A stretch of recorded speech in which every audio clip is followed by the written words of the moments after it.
Hello there. I've been looking forward to doing this stream for a very long time.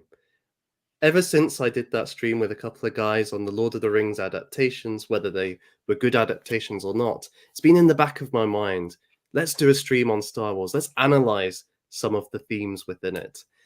And after having put it off for a long time, I finally just thought, do it, Nathan, just do it. And as this stream specializes in dealing with fantasy, sci-fi, and mythology, well, tonight we're going to have it. So sit back, relax, everybody. This is where the fun begins. We're going to be exploring the story of Anakin Skywalker and the themes of the prequel trilogy. And to help me to do this, I have got on tonight three masters of Star Wars lore. Without further ado, let's introduce them. So, first, let me introduce an old friend of the show, AI Shia Tori. How are you doing? I'm great. Hello, everyone, and good evening. Thanks for inviting me on. This was been looking forward. I've been looking forward to this. Exactly. I'm glad you got that. So for those who don't know you, could you say a little bit about your channel and then also your deep passion for Star Wars? Yeah. So my channel, it's a channel which has covered sort of politics. It's covered political thinkers in recent times. I've also started, like with this stream today, delve into popular culture stories. I do want to venture into mythology. I've actually been sort of rereading a few Greek classics, and that's and growing up when I was a boy, that was my I had this wonderful book on Greek tales, and especially the tragedies as well. The famous sort of Greek tragedies, the Athenian tragedies, and Have you read the tragedy of Darth Pelagius the Wise yet? I actually have read the Pelagius novel. Again, yes, I have read that. Mm-hmm. We will be referencing that one tonight because Oh. that is that's a gem, and it actually, even though it's legends, I still it hasn't been refuted in any recent canon, so um, I think I think that should be okay. But I mean, one of the reasons why I like Star Wars, and I do like the prequels more than I think. I mean, the originals are great as well. I don't have a problem because the originals they're fun, they're great to watch, and I think the themes in those, especially the redemption, from a sort of Christian perspective, is very um, it's something which is quite important, and there's several George Lucas interviews about what his ideals were of putting sort of morality in there, and he said, well, the world that he was creating in Star Wars, it's just assumed that there is a God, and that is the Force, but we'll probably get into the actual context of the Force itself. But I mean, my interest in Star Wars really comes from those sorts of Greek tales, and the story of Star Wars, as I view it from 1 to 6, it is the tragedy of Anakin Skywalker, and then the redemption of Vader, and that in on itself is why I like it. Beyond the space battles and all the cool lightsabers and everything else, I think it's that story as well Mm. is what really sort of gets me going with the Star Wars franchise. I think that's a good point. For many people, there's many science fiction stories out there, and there's lots of action ones, right? And we've seen in modern times people try to use Star Wars and Star Trek primarily for those things, whereas actually for many people it's the character stories and the themes around them which engage them with Star Wars more than the spaceship battle, although that's a nice part of it. So I think you've hit the nail on the head there, Shai Tori, as always, as always. So good to have you on. Good to Oh, have you thank on, you. friend. So let me introduce next. He is, I guess, he was the MVP of our Lord of the Rings quiz a few weeks ago. It is Ragnarok. Hello, sir. How are you doing? Now this is pod racing. I'm doing well. Yeah, I run a small YouTube channel dedicated to playing classic RPGs, usually stuff from about 1998 to let's say 2007 or so. Nothing later than that.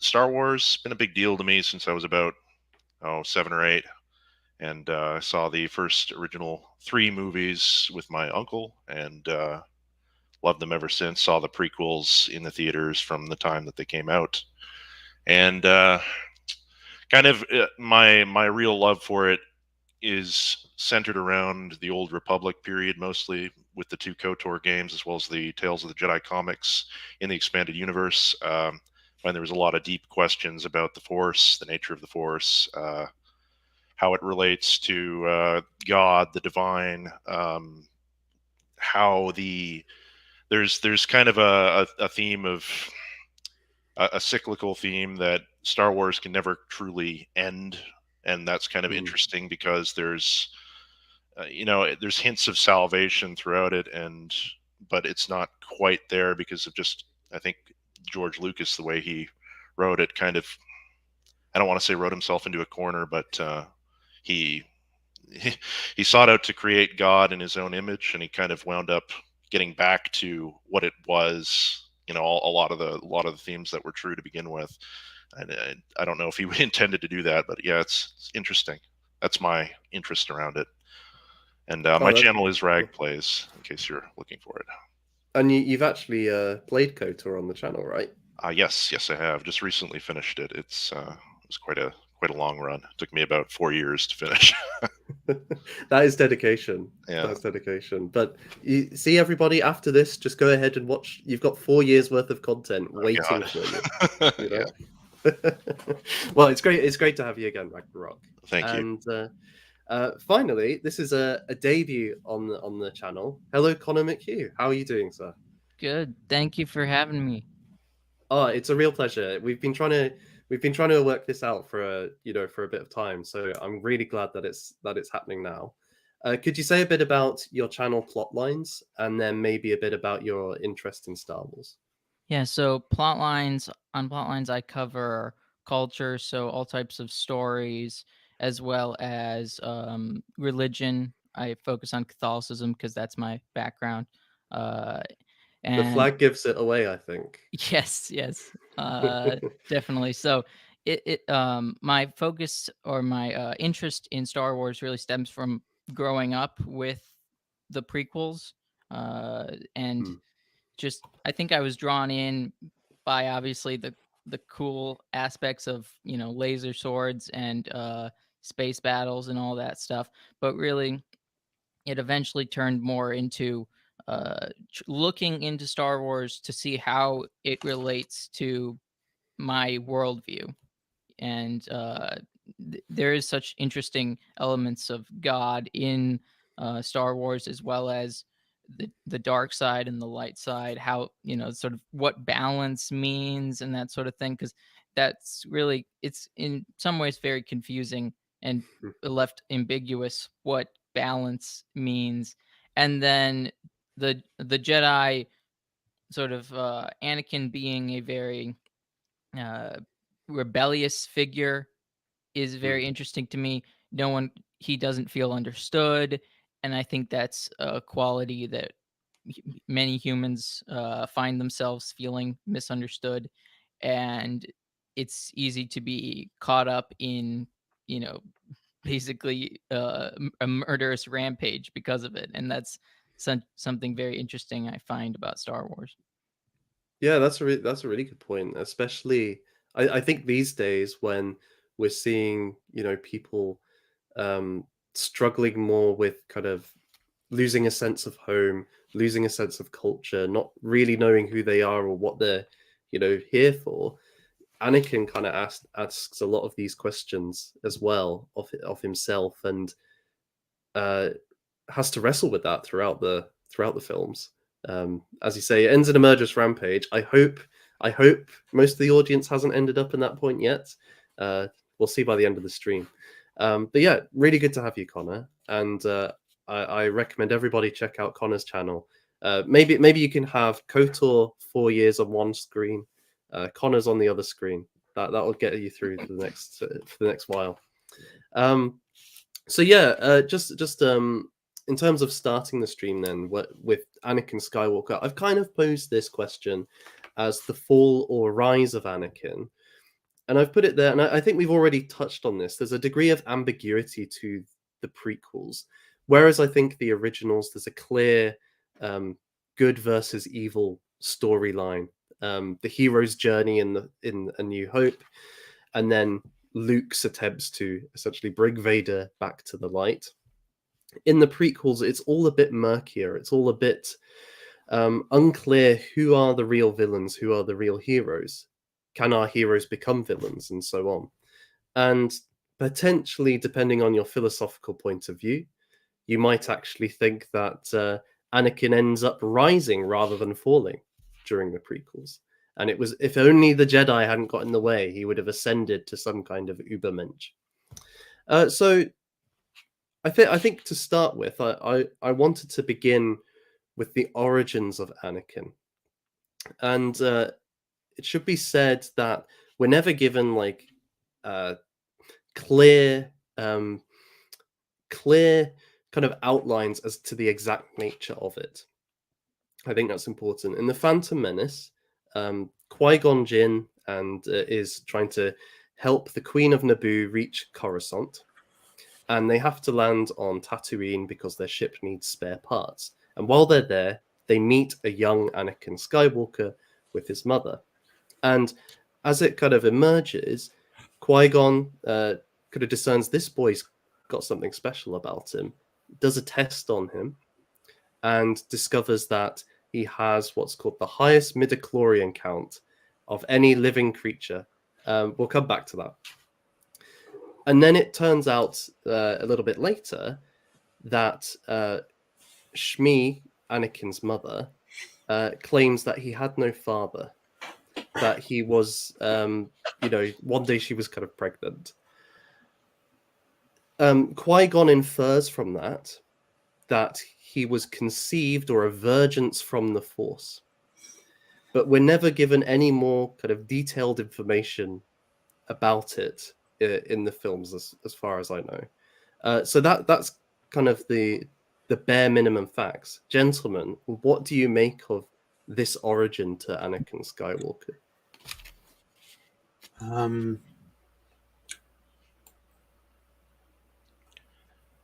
I don't know who goes first on that. You take it, Al, or AI. Sorry about that. No, that's all right. Somebody, that's all right. Somebody, I think someone in chat just sort of started off. Start with legend. So in the Darth Plagueis novel, one thing, and I've had to like dig it out again just to confirm it, because it's there's a moment where Darth Plagueis, he takes Palpatine as his apprentice. And what they do is they spend the early part of his training with Palpatine. They have to basically get the dark side, because it's like the light. The light is dominating that point, because the Republic, you're still in what I guess what they would call the peak of the Republic stage. The Sith have been extinct for 1,000 years.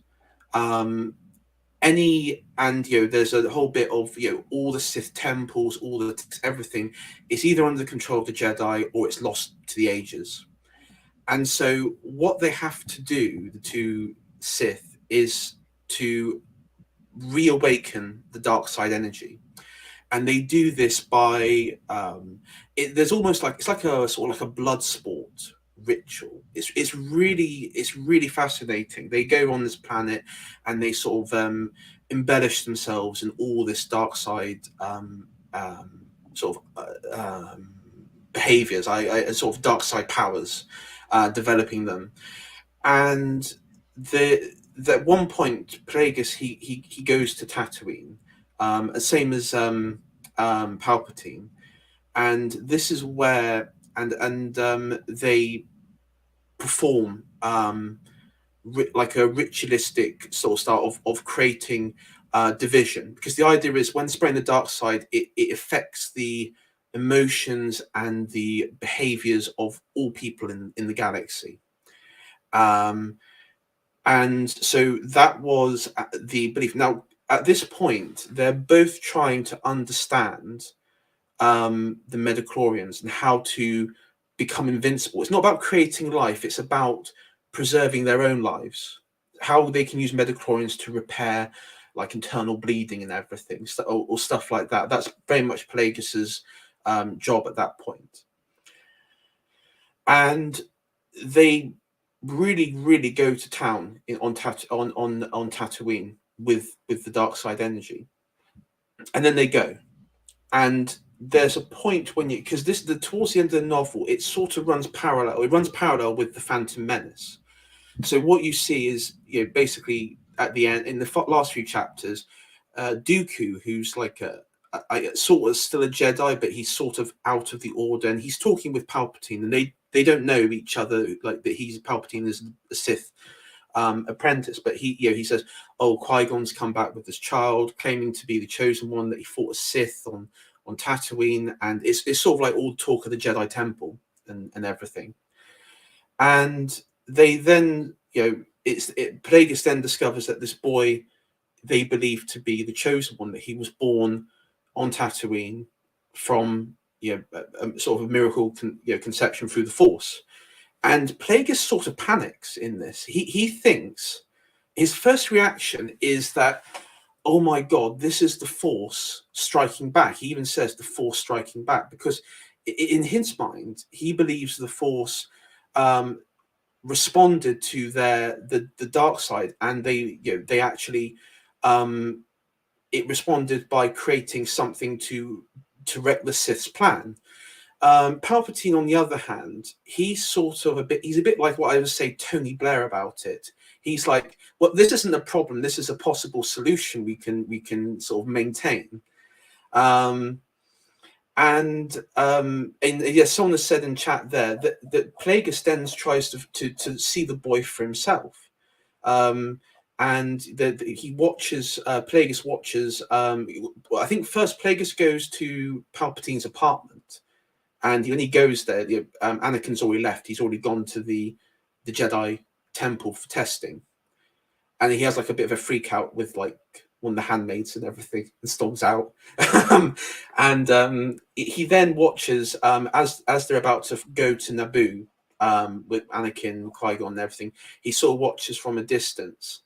And one thing that's in both Sidious and, because of course Palpatine meets Anakin on the platform when they first meet, and he says to Sidious, did you sense anything? And it's like, I didn't sense a thing. The boy was even in my in my spare room, and he didn't sense a thing. And that was one thing that sort of freaked Plagueis out, because he didn't believe that they created him, but they believe that they are aware that he has this high midichlorian rate, and that he is sort of fitting the profile of this chosen one to bring balance to the Force. And because they unleash the dark side, they know that there's something to this, and so this is where the story sort of comes from.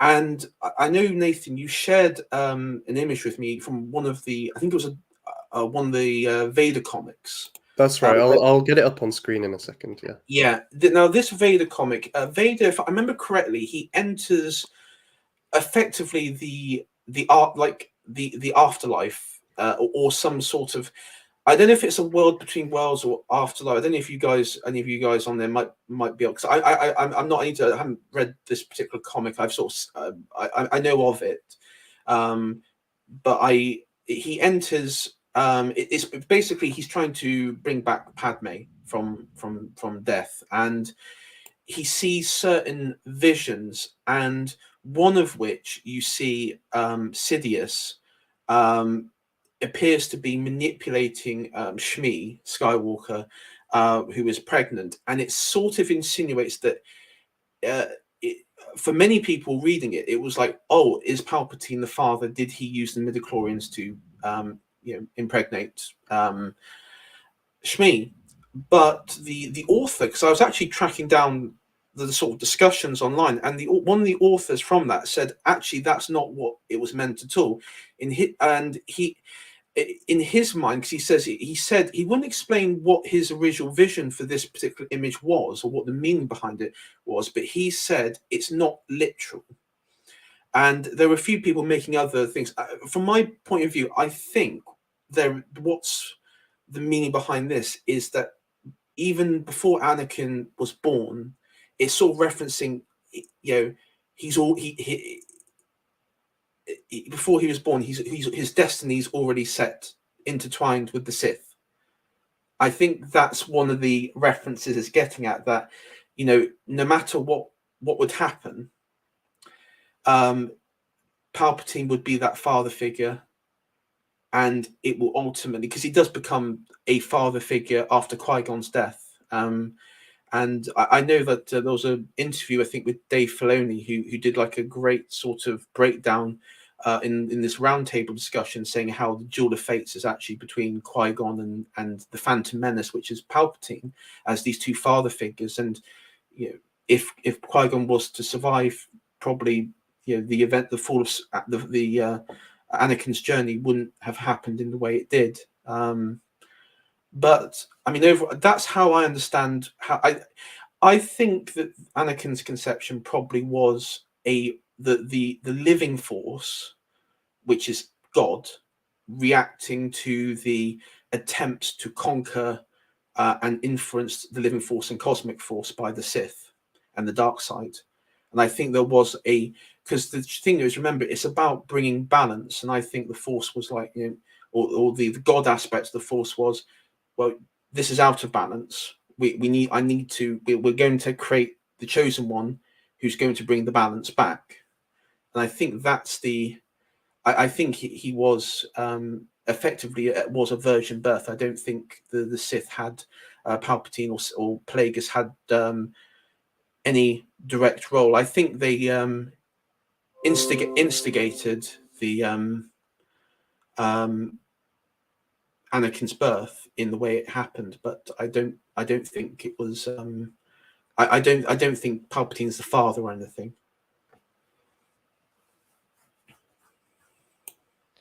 Yeah, that's a great way of explaining that, AI Shire, Tori.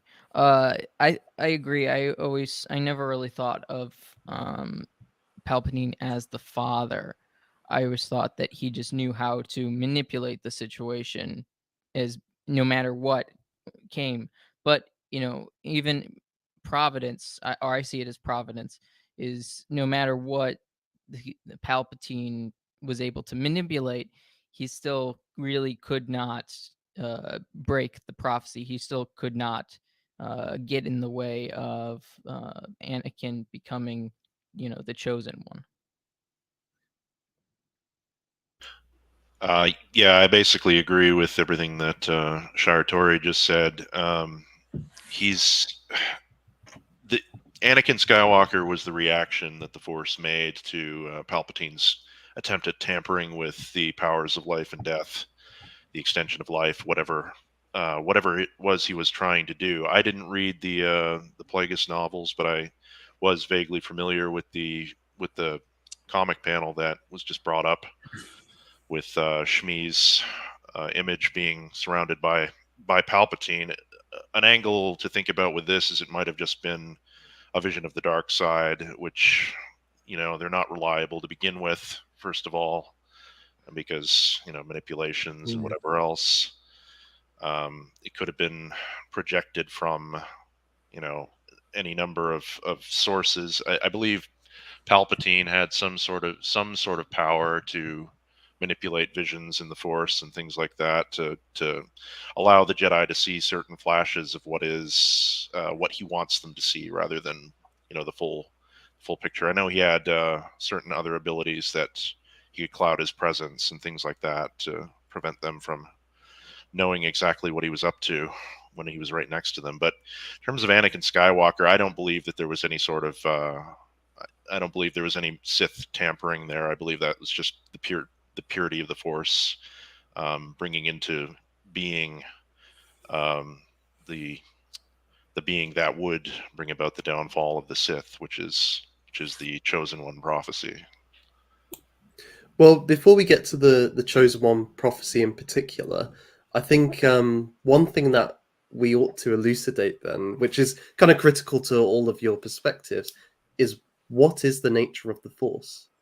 And I know there's a bit of disagreement on this in kind of online circles and whatnot. So, how would you guys kind of describe the features of the Force in Star Wars? I mean, I think it was set out in Qui-Gon, and I think it is also set out in is expanded on in Legends. I think even KOTOR 2 sort of the KOTOR 2 game goes quite deep into the nature of the Force. From my understanding, it's the Force is has a dual mechanism where you have the cosmic force, so that is the actual practical side of it, the planets, living, the I guess you say the sort of more sciencey aspects of it, the biological, physical aspect of the Force, and then you have the living force, and the living force is something that Qui-Gon and Jedi of old have adhered to, and it's very much in the area of pure light, the pure light side of the Force, the living force. And the living force is the Force itself isn't just a cosmic energy field that just happens to sit there, does nothing, but you can tap into its powers and everything. The living force actually sends almost like sending sort of divine messages. It sends messages which or visions which you can interpret in any way, and Qui-Gon says when you listen to the midichlorians or anything, then you'll be able to listen to the Force. What's quite interesting is the Jedi in the prequels. They're very much opposite in Qui-Gon's philosophy to the living Force. They're very much, I would say, they're very much centered around the cosmic side of the Force. They're very much in the practical side, because they're very much a tool of the Republic. So there's they're less, I say, very much they're meant to be viewed as a religious order, and especially in the old Republic times, that's definitely true. But in that regard, they're very much just sort of dealing with a very narrow perspective on the Force. And I was reading a recent novel, which was the Jedi. I think it was Jedi Dooku Lost. It's one of the newer ones. It's canon. It's actually not too bad, to be honest, because it has basically in the forbidden section of the temple, you have sort of holograms and holocrons on esoteric. Is this the esoteric knowledge of the Force? And because the Jedi of old, I mean, the way they got the prophecy, these prophecies, was that the old Jedi would tap into the Force and then sort of write it down. But the newer Jedi, they're very much opposed to reading into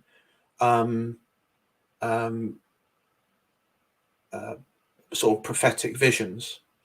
They're very much against it, which I think is quite interesting. And it's again, looking at Anakin's fall, he they accept that he's the chosen one, but they don't. When he has like the visions of his mother and stuff, everyone, he dismisses it out of hand. He's like, oh, it's probably just a dream. Don't worry about it. And so, I mean, that's sort of one aspect of it. I don't know if anyone. I'll say so. That's my point. But that's how I view the two. It's a sort of a dual factor of the Force. You have the living Force, which I think is what I would say closest thing to a deity of some form. on the surface, it really sometimes seems like Zoroastrianism, like the sort of the good god and the bad god being the dark side of the Force and the light side of the Force. It becomes I think that's untenable in many ways in because there's no equal side, it seems, especially the way Qui-Gon sort of talks about the Force. It doesn't seem like there is a evil god out there, but that there is some evil that has corrupted in some capacity. So in some ways, sometimes it seems like the dark side is artificial in the sense that there's different these different like sacrifices that the uh the Sith have to do, that while a lot of the sort of light side sort of comes much more naturally to the Jedi, and it seems like like feelings, a sense of anger, uh, sort of and lack of calmness, lack of clarity can pervert the way, or sort of the experience of the Force, if that makes sense. Mm. Basically, the Force is an energy field generated by all living things. It binds the universe together, ties destinies together. I look at it as a defense mechanism, in part to ensure the continued expansion and growth of life. Because without life, the Force cannot exist. It's generated from life. That's something that that Obi-Wan says in the very first movie, the A New Hope. Basically, the dark side of the Force, as it is, like, we split them between light side and dark side, but the light side and dark side, it's all the same Force. It's just the dark side is corruption. It's the forces of atrophy. In humanity, it's particularly destructive because, just because of the ability to focus the will toward a goal that other things in nature do not have. So, whereas the beast in the forest will hunt and he'll use his violence for sustenance, mankind takes more than its allotted measure. So that is basically why the Jedi are favored in destiny in the Force, is because they are the agents of balance. They're the agents of harmony in the galaxy, and balance is not like a 50-50 half light and half dark. It's a state of natural harmony. I've already said that. Anyway, that's it. No, those are all really helpful answers, and I think they draw on different aspects of the Force. And I just wanted to kind of add one other bit from A New Hope, because there's that scene where Luke is training on the Millennium Falcon, and there's a bit of a conversation between him and Han Solo and Ben Kenobi, and it's kind of asked, well, does the Force control your actions? And Ben says, partially. It has an influence upon you, but you can also have an influence upon it. So I guess that's where you've got this idea of intentionality, but also there's a degree of, it's this energy field at the same time. I think also as well, after that point, Han Solo kind of says, there's no kind of cosmic force which is directing my life. And Ben Kenobi's just kind of chuckling in the corner saying, in my experience, there's no such thing as luck. So it's kind of this amalgamation of different ideas. But throughout, there's this sense of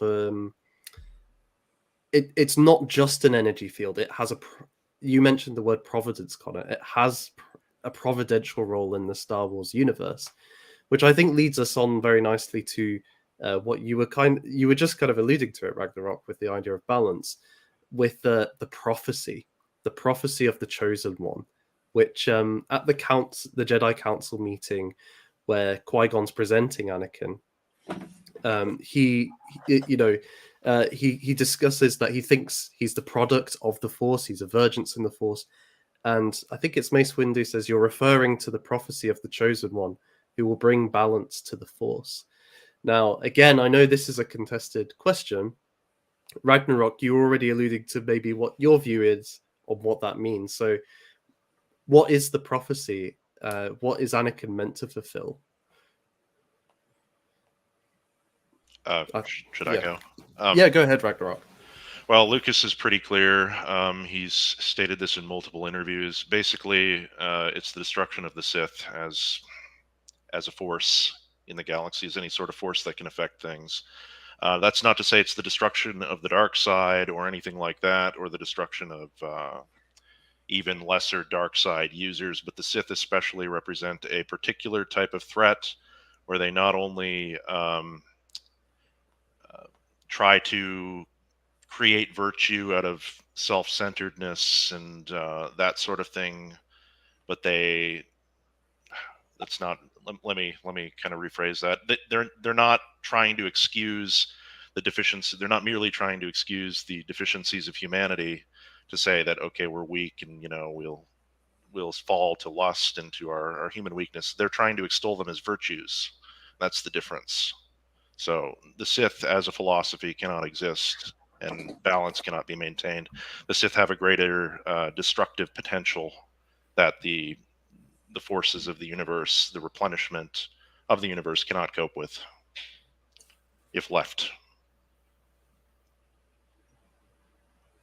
So balance is it's brought about by their removal, which is the Jedi's task. Shaitori, did you want to come in there? Yeah. So I mean, for me, the origin of the prophecy, I think in I think in I don't know if it's in canon, but in Legends it was an ancient holocron, Jedi holocron, which is, we don't have any names. No one knows like which Jedi or when, but it's implied that it's many eons ago Jedi. And in the prophecy it says, a chosen one shall come, born of no father, and through him will ultimate balance in the Force to be ultimate balance in the Force will be restored. I think the reason why that is sort of key is that throughout most of the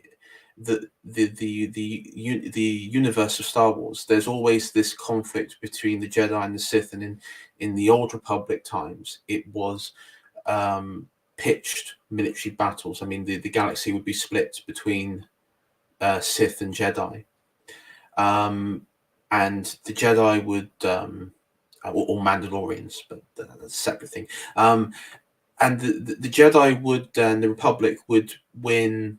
The Sith would retreat. They'd then come back stronger, and it'd be this constant warring.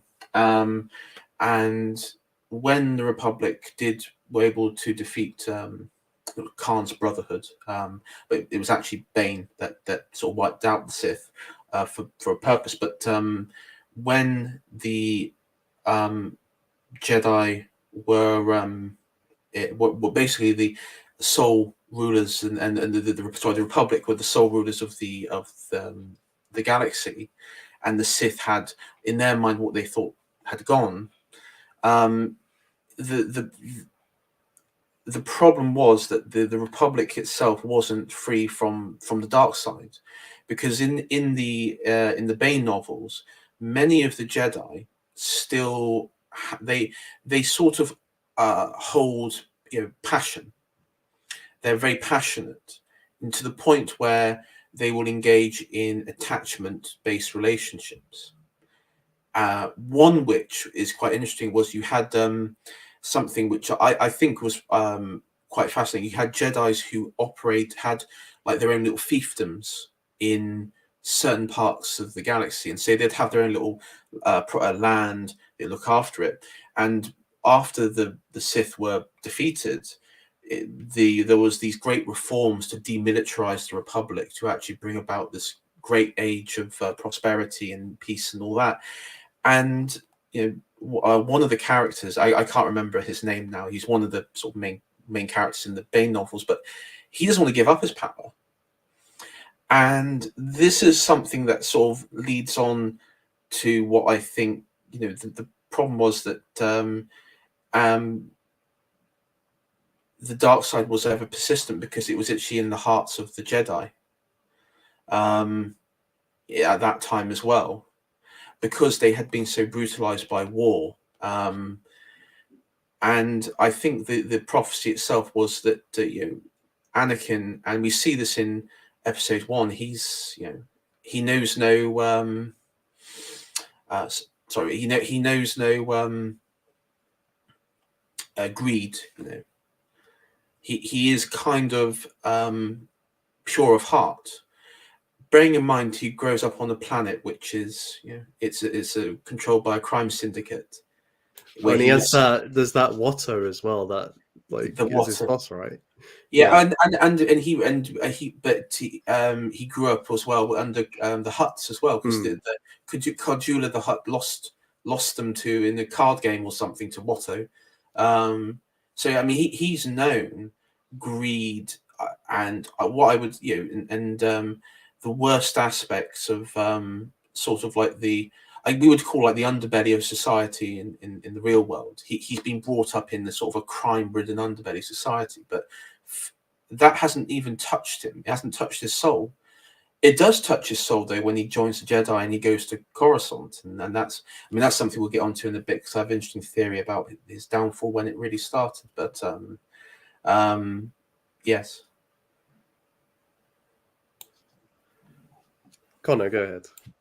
Yeah, I think the prophecy is just very interesting because it is kind of it's left very ambiguous, at least in the movies, except for the Jedi know it and the Jedi are expecting it, but it doesn't seem, or they're not really sure where it's going to come from or whether or not it would happen. And I think a lot of the Jedi are skeptical, and I think in some ways they sort of they don't see it clearly before them when it's brought in front of, when it's staring them in the face.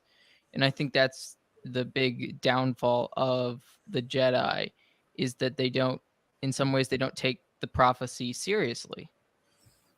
Yeah, there's that moment where Yoda kind of says, Qui-Gon's like, oh, he's going to bring balance to the Force, and you're just like, well, is that really the case? Are we sure that's what that means? So you're definitely right on there, and I think there's an interesting comparison we can draw here, actually, with the tale of Sir Galahad from Arthurian legend, because with Sir Galahad, he is he is the illegitimate child of Lancelot, but Lancelot doesn't know that for most of Galahad's life, and he's raised by his mother and their family, and then he appears at court, at King Arthur's court in Camelot, and it's revealed he is Lancelot's son, and he is expected to be the greatest knight that's ever lived. And to prove this, he has to sit on a certain chair that, if anybody else sits on it, they will be killed. But he sits on it, he isn't killed. And it's prophesied that the greatest knight of all time will go and seek the Holy Grail and find it. And so he just goes off and leads this quest. I think there's a comparison there, because Arthur and his knights recognize this reality straight away, and the chair is almost a formality. They almost kind of think, well, we need to do it to prove it, but it's there already. And remember as well, they're a round table. You've got the round Jedi Council, they sit in a circle, who are skeptical, and then at the same time, whereas Sir Galahad is somebody who takes on his destiny with full gusto. There's no question in his mind of doing it. As we'll see as the story progresses, Anakin, it almost seems he chooses perhaps to go against his destiny. At least it could be interpreted that way. And so this seems much more... you could see it as a kind of 19th century Feuerbachian idea of overthrowing the gods, allowing your own free will to choose your destiny, which seems somewhat like a Sith sort of philosophy, as opposed to a Jedi one of serving the Force. In defense of the Jedi, especially in the prequels, it had been 1,000 years since the Sith nuked themselves out of existence. Basically, well, all but two, as Al or AI Sharatori alluded to earlier. Bane and Xana were the two that founded the Rule of Two and eliminated Khan's Brotherhood. So, as far as the Jedi not believing this would be akin to us not believing, say, a claim that the Mongols were back. It's it's been a long time, and to their credit, to the Jedi's credit, and I think this is kind of overlooked, they do train Anakin. Some of them are reluctant, but the council as a whole body decides, yes, you'll be permitted to train him. So we should remember that. I do wonder if the wish to train him, though, was out of fear, because at that point they knew the Sith had returned, that this child who had the highest midichlorian count of any Jedi, I do wonder if there was thinking that, well, we can't let him return to Tatooine. And there's like the political reality of it is that we can't release him into the world for the Sith to pick up, because that's something I've always wondered. I don't think, I can't remember in any Legends novel, maybe Ragnarok or Connor, if you know of any references at all to that. I mean, the only thing I can think of is that I know that Palpatine wanted Anakin to train with the Jedi first before, because Palpatine made the decision that Anakin will be his sort of main apprentice, the one that he would bring in. I think after the Battle of Naboo, when they're in the end of the Plagueis novel, when they invite him and Obi-Wan to the office, when he just become Chancellor and Anakin's a novice apprentice and everything, and he sort of makes the decision then. Well, he says, "I'm going to let you." He's in his sort of internal monologue. He says, Palpatine says, "I'm going to let you train Anakin with the Jedi and build up that resentment and hatred and the sense of loss of your mother and your affection of Padme and everything. Build up over time until the point that I can turn you." Also, just do the stupid work, get him trained to a level where he's even useful to me. Like, why even bother? Like, I'm not going to teach him how to toss a ball around the room with the Force. But yeah, I think that it was almost certainly some degree of fear from the Jedi, but that's kind of a justified fear, because as you said, they know the Sith are returned at this point, or they have a strong suspicion. But because Obi-Wan says, he says that after the council meeting, when originally the council say, we won't train Anakin, Obi-Wan says to Qui-Gon, the boy's dangerous, mhm. and they says we can all sense it, and that's quite interesting, because again, the Jedi, they preach against letting fear dominate your courage or judgment, because that's obviously, fear is a path to the dark side, and yet as we see, they kind of fall into that, and you do see from like Jedi's like Mace and a few others, they do sort of bend that sort of their own rules, and it's, I think, one of the reasons why Anakin in Revenge of the Sith, because one of Palpatine's sort of selling points is, well, the Jedi are just hypocrites as well. They care about power. They're generals. They've got clones. They took positions up in the war. There's a lot of things that you can see. You can sympathize with what Sidious was pointing out, the hypocrisy of that. I believe it was Sidious though who sent the Jedi to the war. Like they had to be appointed generals. Like I'm not Yeah. saying that he wasn't being No, manipulative. But I was saying from Anakin's perspective. yeah. He was. It's kind of like, because his thing was, well, do you think the Jedi are going to give up power? And in going back to the legend stuff, that's quite important, because previously when the Sith were destroyed, originally the Jedi didn't want to give up their power, their holdings, their titles. It was very much. It was, I think it was one of the Jedi who was sort of de facto head, who sort of agreed to that, but there was a lot of infighting and disagreement with that. Well, I think just one line that I think summarizes what you've just been saying is Palpatine says, "Everyone who gains power fears to lose it." So you have that connection with fear that you're talking about. The Jedi are afraid of what Anakin can do if he gets in the wrong hands, and so they want to trade him up. Connor, Ragnarok. I would say fear really fear guides all of them.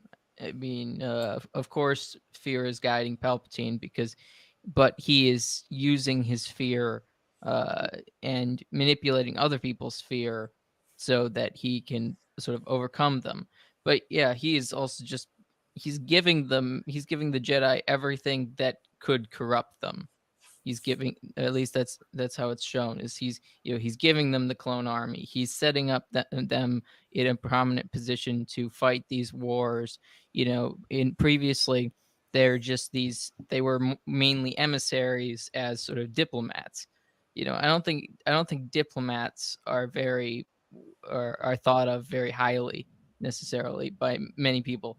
But generals is a glorious title. Much glory can be claimed by going out and leading these wars. So it's more about as well as manipulating how how people around them, how people of the galaxy view the Jedi. When in some sense, Dooku is sort of representing this even though he's a Sith, he he's sort of representing this side of pointing out corruption and saying we need to be different from this corruption. Being sort of he's posing as an idealist, but really he's just and sort of I identify, I think, with Dooku's like urge to like sort of to clean up the Republic's messes, but then he again falls into his own desire to sort of build his own corruption. The separatists are his own corruption making. He's sort of this all powerful manipulator on the separatist side. So in some ways he falls into his own trap. A lot of this story is people falling into their own traps that they've laid for themselves, even though they think they're above that. Like in terms of the Jedi, they had fought plenty, like as far as the EU goes anyway, the expanded universe, they had fought countless times. Usually any major war in the galaxy was always fought Jedi versus Sith, because they're expected to take the reins of the war machine when they realize that the Sith are behind every single conflict that has ever been, since 6,900 years, whatever it was, since the second schism. But had they ever, I guess was the precedent there for there to be fears of, for Anakin, I suppose he wouldn't know all that. He wasn't really into the history side of what the Jedi were offering, but looking at what the Jedi did with the power that they had in the past, there were only really a few examples that didn't, and they fell to the dark side and became Sith. So, I mean, we can't call them the Jedi in the sense that they would want to hold the power themselves and grasp it even after the need for the power, or whatever it was for the crisis, whatever they were dealing with, expired. So I don't think the argumentation that the Jedi would hold the power and keep it would have been very strong at all. I think they would have given it up. At Well, least I think we can. militarily, anyway. Yeah, and I think we can maybe draw. There's a few lines in Revenge of the Sith, which are quite revealing on that point, because they constantly talk about serving the Republic and serving democracy, and initially this is why they're afraid of Palpatine. They don't know yet that he's a Sith Lord, but they have a sense that there's something wrong, that the dark side kind of is surrounding him, that there's some kind of plot to destroy the Jedi, and that once the war's over, they're afraid that he's going to stay in power indefinitely. And because he has control of the Senate and the courts, they believe that they need to kind of remove him from office, which he's only in because of the emergency powers, to then allow for the Republic to, return to being a democracy, essentially. And when Obi-Wan is fighting Anakin at the end of the film, he says, I serve democracy. So it's to my mind, it's very much that the idea that they were trying to take power more than they already had, I don't see as being a plausible line of kind of interpretation. And so when Anakin kind of has this sort of point of view, I think it's actually a bit of a cope. I think he's trying to give a rational reason for a political reason for opposing a post hoc rationalization. And my argument for this is, when there's that scene where Mace Windu is saying, okay, we actually just have to kill Sidious because he's too dangerous to keep alive. He'll get out of the court. Based. Exactly. Based Mace Windu. He'll just let me finish. Sorry. Yeah. He Anakin says, this isn't right, this isn't the Jedi way. But then finally, the final reason he gives, that when he truly bursts into emotion, is, I need him. And that's when he attacks Mace Windu. And why does he need him? Well, we'll get into that later, but it's not to do with the political stuff. So I wonder if this... I do think there are problems with the Jedi, which we could maybe come on to. But they don't strike me as kind of power-hungry like the Sith. I mean, the reason I said that I sort of tapped into the idea that there is previous precedent was, in the Bane novel, if I remember correctly, it wasn't so much that they were... Oh, he's gone.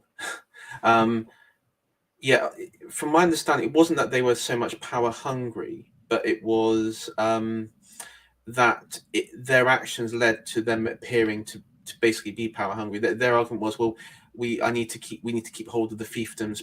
These Jedi fiefdoms was to basically rebuild the Republic, because as Ragnarok said, there's been thousands of years of conflict. It was pretty much there were whole worlds decimated in that.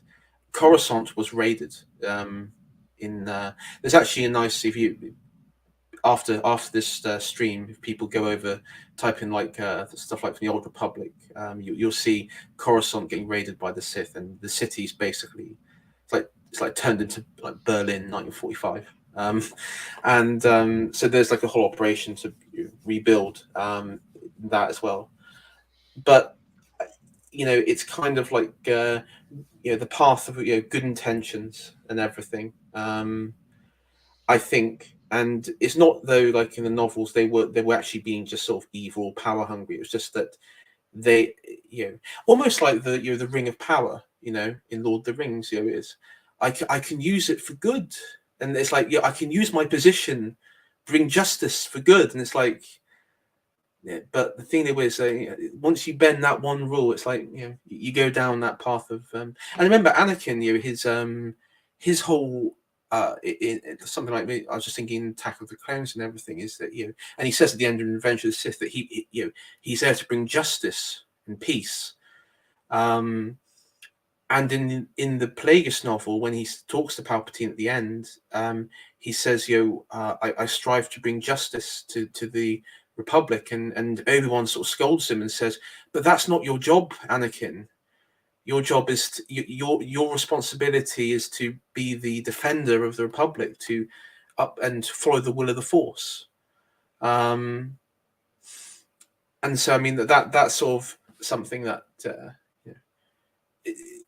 but then, as you say, Nathan, as you get into the Clone Wars, the Jedi sort of become, it's less about the Force and it's about upholding the Republic and democracy, our democracy, quote unquote our democracy, where the Jedi get to choose who's in charge. Yes, I mean, Boo. yes. Well, they're also confused because they equate republic and democracy as being the same thing. Yeah, yes. I don't think Lucas I mean, really used democracy as a word to mean anything other than just liberty. I think he kind of just conflated all these terms, you know, democracy, liberty, republic. All of these things kind of go together in that mid 2000s mindset, even late 90s mindset. It's unconceivable that any of them, so one of those words is as good as the other. He's not, I don't think Obi-Wan was saying, oh, I need to defend the right to vote specifically over all things else. The Jedi don't care about votes. They don't care about I mean, like they do insofar as it's an important, a separate important issue or whatever to maintain the peace of the civilization. But when push comes to shove, they're going to eliminate the Sith, because you can't, like, if the populace of the Republic decided they wanted to elect a Sith Lord knowingly, you know, they wouldn't they wouldn't tolerate that, because that was, you know, that's one of the criteria of the Jedi and the Sith and the Republic working together. No Sith, because we all know where that leads. You know, there's no dark side worship, none of this. Clear them out. So I'll give Lucas the benefit of the doubt in saying that people in chat's experience, you're all coping. The thing there was that it was secretly coded, base Schmidt sort of. I determine what is democracy, what sort of fits into the Jedi. I mean I think that is a kind of important, because if you think back to Attack of the Clones, there's this bit where Obi-Wan and Anakin have this dialogue when they when Padme's sleeping, and they're talking about Anakin says, "Oh, I like her and everything," and he goes, "Oh, but she's a politician, and politicians can't be trusted." And he goes, "Oh, I don't think Palpatine, Chancellor Palpatine is so bad." And then then sort of Obi-Wan has a shockingly small base moment where he's saying, "Yeah, but he just uses the passions and prejudices of the Senate to garner what sort of to garner any votes or anything." And then, of course, Obi-Wan becomes like the passionate defender of the Senate and democracy and Republic. But in Attack of the Clones, before the war, he's kind of, he's like, it's beneath me. It should be beneath you, Anakin, as well. It's not none of your concern. And almost like, even someone like Padme, who they know personally from the from Phantom Menace era, and obviously have a sort of a friendly, cordial relationship with at that point. It's like, yeah, but she still can't be trusted because she's a politician. And so obviously, how do you get from that to, I mean, I think it's obviously the Clone Wars is probably how that relationship changes, which in itself is that's quite an interesting aspect of it, because it becomes the Jedi Order and the Senate become almost like one, near enough, in some ways. Oh, sorry, the Jedi and the Republic, the Senate, and become one function. Sorry, Connor, go ahead. I was just gonna say their romantic relationship, I think, has probably a lot to do with his sort of like falling deeper into sort of focusing on politics. I think that's I think that shows. Anakin. Yeah. No, sorry, Anakin. Yeah. Oh, yeah. Sorry. Yeah. No, go. Oh no, I was just saying. It was Obi-Wan's sort of I guess sort of comment in Attack of the Clones, sort of being quite dismissive of the Senate, of, let's, I mean, I wouldn't say dismissive of democracy, but the democratic system, he's like, yeah, but they're all politicians and they're all, they all can't be trusted. And then in the end, the Revenge of the Sith, he's like, I fight for democracy and the Republic, He sort of becomes a bit of a boomer by the end there. He becomes more committed. He becomes more committed once he realizes the forces he's dealing with. Like, the politicians may be corrupt and whatever, but at least you can get, in theory, you can clear them out and get rid of them with a vote, which, Palpatine had subverted the process and whatever at that point, to where he could never, he had powers way beyond his station, all the emergency powers, which, thanks to Jar Jar, that's that's something that Padme was trying to keep out of Palpatine's hands for the longest time. Her block of senators that she had rallied around the whole anti-war business and to keep negotiations going with the Seps. But that didn't pan out. So at the end of the day, like, Obi-Wan is not going to sit there and just say, oh, well, I guess I'm just going to, I'm going to doubt the politicians were the lesser evil at that point. I think he knew that. The Jar Jar part's kind of very strange, because I'm not really sure how the Senate works, because he's a representative of some sort, though I don't think he was ever elected. It seems very fishy that Jar Jar has just this ability to suggest emergency powers to the Supreme Chancellor when, and not to mention, I guess just because he's dumb, he provides, at least I think that's what they want you to think, is that he's dumb, so he doesn't understand that Padme would be against it, because it seems like he would be an ally of Padme, but then he goes off and does the opposite of what Padme would do. Yeah, he was put in by Padme specifically to not vote for that bill, but when Padme's life was on the line, he, like a good friend, he wanted to save her, so he thought he was not the man. That was a very bad idea on not on the her right part. Gungan. He was just not the man for the job. I say, shocker, the space Jamaican diversity higher politician ends up ruining everything. Who could have thought that might have happened? Well, I think as well, actually, Jar Jar, well, maybe I'm reading too much into this, but I think this is all a bit of a commentary upon the United States response to 9/11, essentially. And if you take Jar Jar as a kind of George Bush type figure in the kind of liberal mindset, right? And this development of emergency powers, a growing surveillance state, and arming for war, against and militarizing in a way that isn't appropriate for the Jedi, for example. I do wonder if I think Lucas has kind of mentioned that context in the past as being a factor. So I wonder if that does help to give some kind of broader context as to why Jar Jar would end up doing something like that, if he's making a bit of a bad allegory. But I do. Sorry, go ahead. Well, I was just thinking, Palpatine's kind of idea seems to be, at least his for sort of his political stance, let's say, seems more diplomatic towards the Separatists until that moment, because they all kind of agree that Dooku isn't, evil. He's just a political idealist and that sort of thing.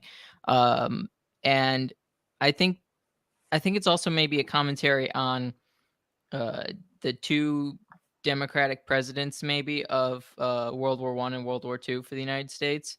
Both FDR and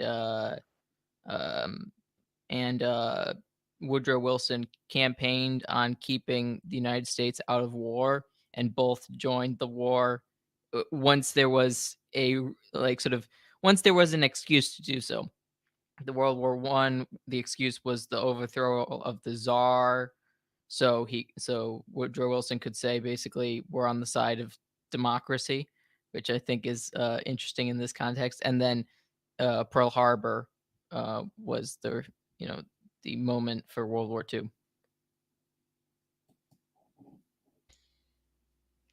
Was pretty masterful how Palpatine maneuvered Padme out of there under the guise of her safety. Said, go back to Naboo for a while, retire to the countryside, and we'll handle things here. Don't worry. Just put Jar Jar in. He'll keep it. He'll keep the bench warm. He's a competent pair of hands to make sure everything runs smoothly. Just a useful idiot, basically. I don't see any mouth there or anything like neoconism, as the chat would say, but Jar Jar the neocon. Yeah, he's really Dick Cheney in disguise. But I think before we kind of move on from this point, because I'm aware time's pressing on and there's other aspects of Anakin, I wanted to just say I think on the Jedi there's two things that I think are quite important, and you've already alluded to it, Shia Tori. In contrast to Qui-Gon, and if I can get this quotation up, because I think it illustrates the point. So this is taken from one of the books, and it's Qui-Gon, and he's addressing a former apprentice who's turned to the dark side. It matters which side we choose, even if there will never be more light than darkness, even if there can be no more joy in the galaxy than there is pain. For every action we undertake, for every word we speak, for every life we touch, it matters. I don't turn toward the light because it means someday I'll win some sort of cosmic game. I turn toward it because it is the light. And so there is this sense with Qui-Gon that he's absolutely sincere and devoted to following the will of the Force, no matter what. And he's willing to kind of bend the rules and do things which we wouldn't necessarily expect, like cheat Watto in a gambling game to make sure that the right thing happens. He's willing to kind of challenge the council to ensure that he can train Anakin Skywalker because he recognizes this as the will of the Force. Whereas the council, I think that they don't prioritize the Force as their highest thing in the prequels. I think they prioritize two other things. One of them is the Republic or democracy as their kind of highest end. We serve the Republic, and they identify that with the will of the Force, but it's not necessarily the case. And the second is the Jedi Code. Initially, when they reject training Anakin, they say, well, he's too old and you can't have two apprentices. So their immediate reaction is, well, the code forbids it, right? So, and it always seems that they're careful to stay within the straitjacket of the code, whereas Qui-Gon is much more willing to perhaps even contravene the code if it means he can follow the Force. So I wonder if that's at root one of the key issues for the Jedi in the prequels is, in a way, they've departed from full service to the Force for these other two things, and this is part of their downfall, essentially. Yeah, there's two things this kind of reminds me of, especially from just Christianity in general. The sort of phrase to be cunning as a serpent and as innocent as a dove, I think speaks to sort of Qui-Gon's mentality. He really is, he's trying not to be caught unawares. He's not trying to fall victim, but he's also not trying to break the rules in the overall. He is trying to follow the will of the Force as it is best understood. And then it's also, even in like the Catholic Church, is sort of which it can be analogous to the code, the Jedi Code, from Qui-Gon's perspective, and this is also a Catholic perspective, that the canon law services the soul. The whole point of its existence is to bring souls to heaven. So if it gets in the way of bringing souls into heaven, it is perfectly valid to sort of do away with that law. That law isn't working. So it does not have any actual no, what's the word, like it doesn't actually have any effect if it actually contradicts the benefit of souls, the saving of souls. And I think Qui-Gon really has that sort of mentality, is he's willing to break the rules if breaking the rules means the benefiting of the galaxy, the benefiting of the world, following the Force more clearly. Kierkegaard, I think, had a good expression for this in his commentary on Abraham's, not quite sacrifice of Isaac, but Abraham has to suspend the ethical. He has to go against what's universal for most people to follow, because God has commanded him to do something beyond that. I don't think Qui-Gon quite has that level of thing to do, but it is that kind of idea at play. Before we move on to other aspects contributing to Anakin's fall or rise, do Ragnarok or Shaitori have anything you want to add?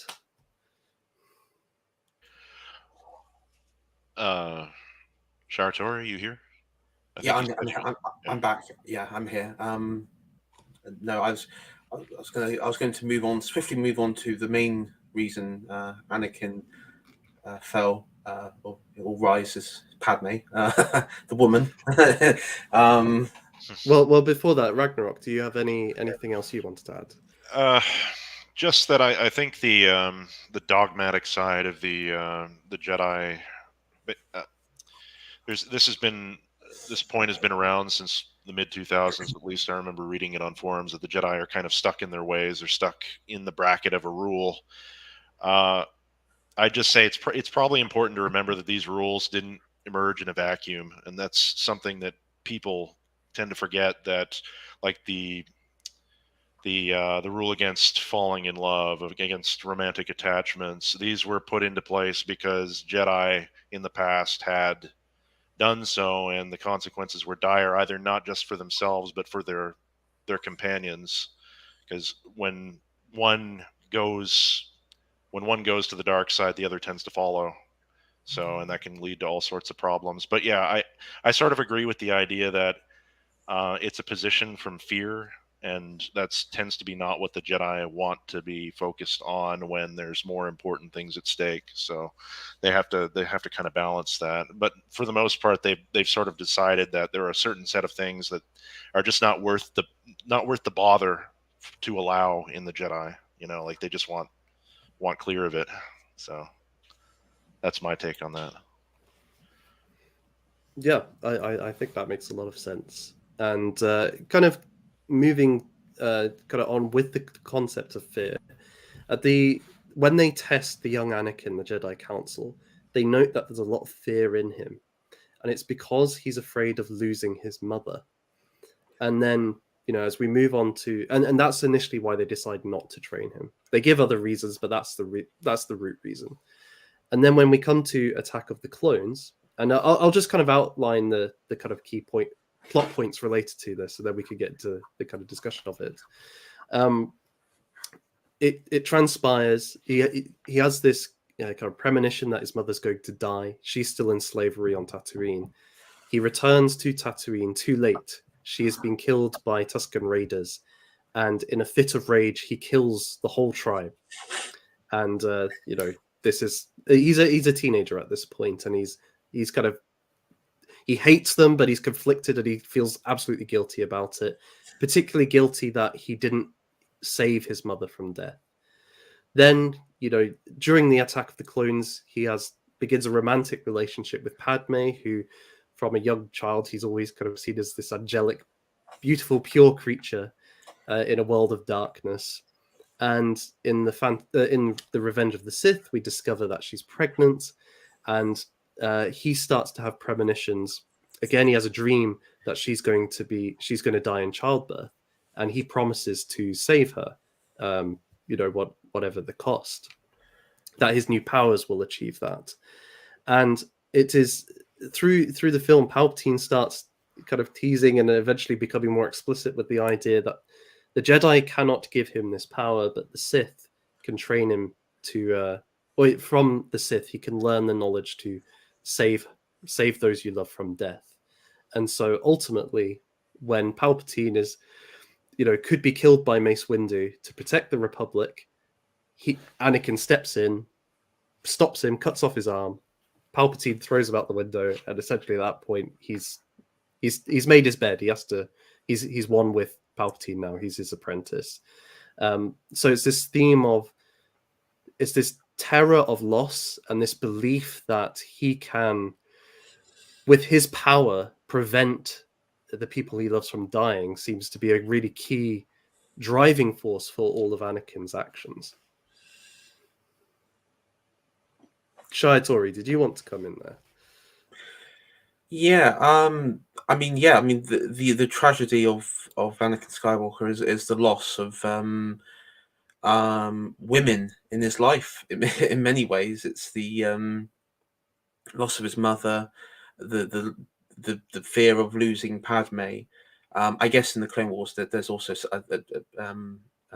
Alice in chat there sort of referenced the loss of also not Alice, Mr. Layman referenced the loss of Ahsoka as well, because leaving the Order and all that.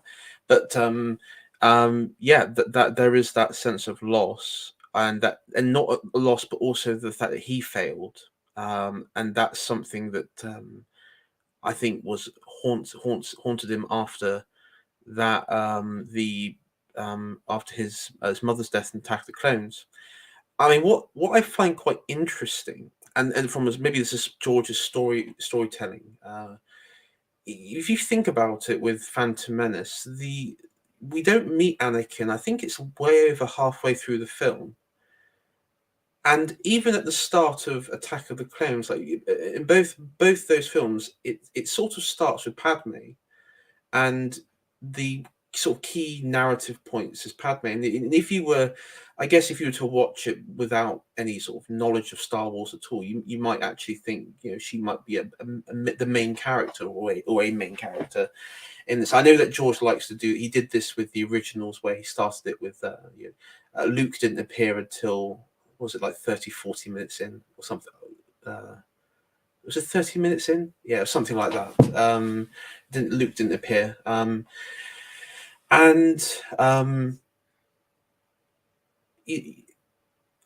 think the ultimate sort of arching narrative is that his relationship with Padme. It's quite interesting because in the Phantom Menace, she becomes, when he leaves the planet, she sort of becomes like this mother-like figure to him. She sees him sort of all frozen up in the ship, and she gives him a blanket and everything. And then she sort of reassures him on the platform and everything, and because he's kind of in awe of the Coruscant and everything going on around him, and he comes off, and you got Senator Palpatine and Chancellor Valorum and all these people, and he doesn't really know what's going on, and you got Qui-Gon telling him the situation has changed, and that he's going to have to be whisked away to the Jedi Temple for training, so he doesn't really know what's going on. And he even says, I don't want to be a trouble, because he knows, he hears him say that he's the chosen one, and that he sort of knows that he's sort of, I think he's in a state of confusion at that point in the Phantom Menace, sort of towards the end, and then of course if you think about it, the only person in that sort of point who treated him in any sort of kind way was Padme. So it's understandable how he has these affections for, because he says in the start of Attack of the Clones that he's been thinking of her for 10 years, constantly, obsessively in some way, and so and then of course that relationship blossoms from in the second film. I mean, what do you guys think with that relationship? Because do you think that one of the criticisms from the second film was that it wasn't fleshed out enough. It didn't really. It's quite hard to see how that they had the that sort of attachment. We can understand from Anakin's point of view, but why did Padme have that sort of attachment for Anakin? What does she see in him? I think George sort of talks about the compassionate side that he had, the fact that he helped, get her off the planet in the Phantom Menace. And I mean, I know there's been, expanded universe stuff and canon novels, but on this, but I mean, what do you guys think? Why do you think what she saw in him, and why that sort of relationship formed? For me, it seems that his self-sacrificial nature towards her probably drew her in more and more. He was, he starts off in the Attack of the Clones as basically his bodyguard, or as her bodyguard, and basically she drags him all over the place, and he still maintains that he is sort of there for her protection. And I think that those kinds of feelings can come from sort of falling in love with your protector. If that, I think that's I think that's probably the dynamic. It does kind of seem like it somewhat comes out of the blue, but I think it's because there's just so much that happens to her in Attack of the Clones. We talk about how much has happened to Anakin in the Phantom Menace. Well, I guess in some ways, so much happens to Padme. She's she starts off trying to maintain diplomatic relations and peace. Then she's basically being hunted, and now she's being drawn into a war, and that probably, and her protector is this boy who's showing that he's a man, I guess. Yes. Yeah, Anakin's, quite frankly, he's just a Chad. Like, the first thing he does when he's in his protective phase, when he's posted to her apartment on Coruscant and he senses the worm crawling up to her to poison her, he jumps right on top of her. That's intentional. He knew what he was doing. So, he jumps, he makes a big scene of this, and then he charges off to her rescue on in the droid factory on Geonosis, I believe it was. And he's strong. He's one of the most important Jedi of the time. I don't see why it has to be something more complicated than that, really, in a heroic narrative. So, I mean, I probably didn't explain well. One of the things that is something that has been picked up on the community is obviously the age difference between the two. That she is I think 5 years older than him, something like that. So 5 years older than him. I think 8 years even older than that. She was, I think, 16 in the movies. He might have been 8 or 9 in the first movie, because she was a young queen. Oh, okay. Yes, and because again, that's yeah, 14, 16. Yeah. Because she's also because it's something that is quite interesting, because obviously you have it's kind of rare in stories that you have a sort of an older woman who's in the position of, because what's quite interesting is that she's in a position of power, she's a politician, and she sort of goes, because Anakin can't really provide. I mean, the only thing he was able to provide her, and he sort of was that bone. Was it that bone that? Well, I forgot what they call it. The necklace. The necklace, yeah. And then the other thing that that he gives to her is his Padawan braid thing, because of course he can't own possession, so he can't give anything to her. And I mean, for me, I think that relationship sort of comes down to the fact that he is sort of she is aware that he is the chosen one, that's the thing. There are people who are aware outside the Jedi that he is the chosen one.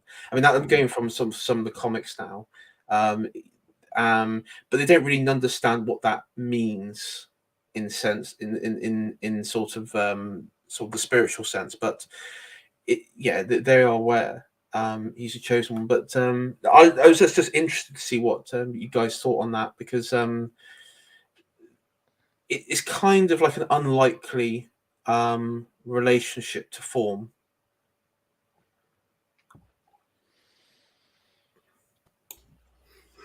Well, I agree with Ragnarok that there's the natural reasons to be attracted to Anakin, and for him to be attracted to Padme. I think also as well, he's probably the only person who just treats her like a normal human being throughout the films, and Yeah. you know, I do think that matters when she's a young woman, she's in a political world, and she really, as far as I'm aware, she doesn't seem to have many friends her own age, or, you know, have much opportunity of that sort of interaction. I do think that you're onto something with this sort of, uh, you know, this initially this surrogate mother role, and I can't help but feel the fact that Anakin even injures her at the end of the story is somewhat an allusion.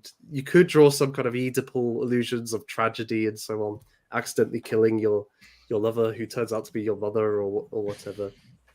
But I don't think we should kind of read too far into that. But certainly, and she's the only person that treats him like a normal person, actually. Thinking about it, you've just alluded to the fact that he's the chosen one. He has this expectation on him from a very young age, and yet, you know, she just kind of treats him like another person and wants to hear what he has to think about things. He never has that opportunity. I don't know if she I'm just trying to, she never even raises it. She just knows of it. There's because at one of the comics there was, after Attack of the Clones, and this was kind of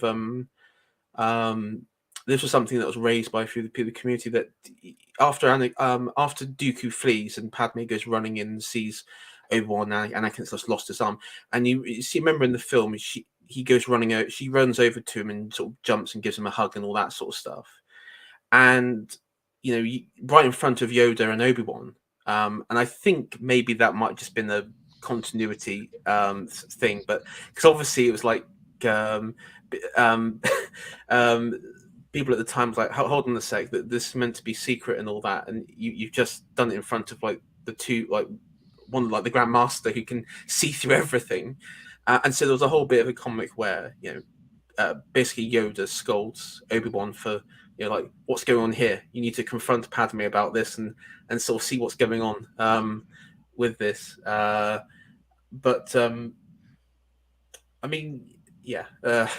I think they kind of knew. Like, I mean, I think they must have known. Obi-Wan knew the whole time. Yeah, he knew the whole time. And I think out of a brotherly love for Anakin, he just sort of, you know, looked the other way on that. And that's one of the failings of the Jedi that doesn't get brought up very often, is they should have put the kibosh to that immediately. I think that's also just Dave Filoni talks about this, that Obi-Wan was really just a brother, or treated Anakin more like a brother. Like Qui-Gon would have been the father figure. So Obi-Wan doesn't feel like he can squash the relationship, because he didn't really take ownership as like of raising him. He took more of a sort of friendship, brotherhood type of relationship with Anakin, and that makes it more difficult to keep Anakin in line. Definitely, and it's actually one of the things I've been thinking about in preparation for this is, okay, Qui-Gon was initially going to be his master, but when he died, surely somebody else senior on the Jedi Council should have taken that position, really.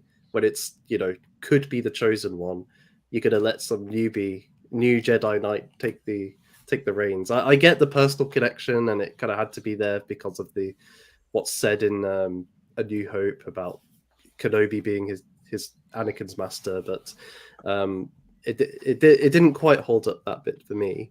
But I do wonder as well with Obi-Wan, you've got the brotherly aspect, but also, and I think this is in the Clone Wars, he himself had a relationship with the Duchess of Mandalore Yeah, at some point, Greece. and he he gave this up uh, as a Jedi Knight essentially, but he understands the tension there. He understands the conflict between this order, this religious order, which asks you to give up that, and the desire to be with somebody that you love. And I think, in a way, well, that's what Anakin very much is going through too. So he gets it, and he almost has too much sympathy for that experience to step on it. He's taking the gamble that Anakin will come to the same conclusion as he did and give it up voluntarily, like he did. But I think Obi-Wan just kind of doesn't understand the depth of the affection that Anakin felt for Padme at that point, and it was a whole nother thing. I don't know if he knew they were married. I'm pretty certain that you would kind of get the idea. He's meeting her every time he gets off the bus from from camp or wherever he's been from the fleet. So I've just been searching Wikipedia. There's actually a really I do remember the comic on this. It's a really funny bit. It's right before they go off to the Outer Rim sieges, and Anakin spends his time with Padme at the lakeside manor, Naboo, and this is basically where this is when Luke and Leia are conceived, right? And it's like the following morning, and they're sort of sitting on the patio, sort of in their sort of not still their nightwear and everything, and having like breakfast and all that. And then Obi-Wan's ship appears, descends, and Anakin freaks because he thinks, "Oh, we've been caught. The game was up." And Obi-Wan jumps out with R4, and Anakin goes up to him and says, "Oh, Obi-Wan, how did you?" He's going to say, "How did you find me?" And Obi-Wan stops him and says, "Anakin, everyone from Master Yoda down to the maintenance droids in the temple know where to find you when you're not on Coruscant."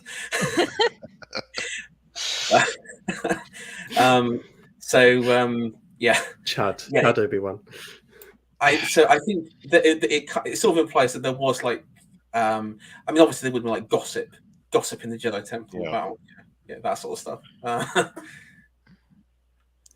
And I mean, they really couldn't do anything about that at them. They needed Anakin. That's the ultimate reality of it. He was a competent leader for the most part. He was a little bit rash, kind of going off and doing his own thing and not listening to commands very well, especially in the beginning, following his own instincts, getting people into trouble or into more danger than would needed to be. But yeah, they needed him, so they couldn't really act on it. I don't think they couldn't send him to do lines in some obscure temple on a planet, or to send him into quiet contemplation, which should have happened after he murdered the Sand People. Really, he should not have been going into combat or anything like that. So that's what the Jedi should have ideally did with him.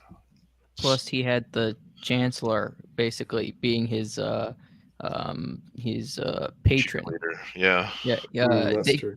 They couldn't get rid of him from the main lines because the Chancellor would have prevented them from removing him.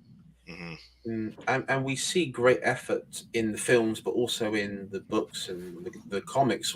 Windu, which is because obviously Windu is the one that I guess you can see is very against Anakin, but in some sort of funny roundabout way, Windu's actually does try and protect, like shield him from Palpatine a lot, and even Obi-Wan, who says, "Oh, I don't think Anakin's ready." And Windu is the one that steps up and says, "Well, you have to have trust that in the teachings and in the what we've instilled in him, that he will do the right thing ultimately." I mean, there's one where Anakin, I think he's like 14, 15, and he's dueling a simulation of Maul. And they're doing, and he sort of copies Obi-Wan's moves, and Palpatine just sort of shows up and is like looking over the balcony with Windu and goes, "All very impressive." And then one of the students out at the side say, whispering to each other, they say, "Oh, he's very impressive, but he's still a slave to his emotions."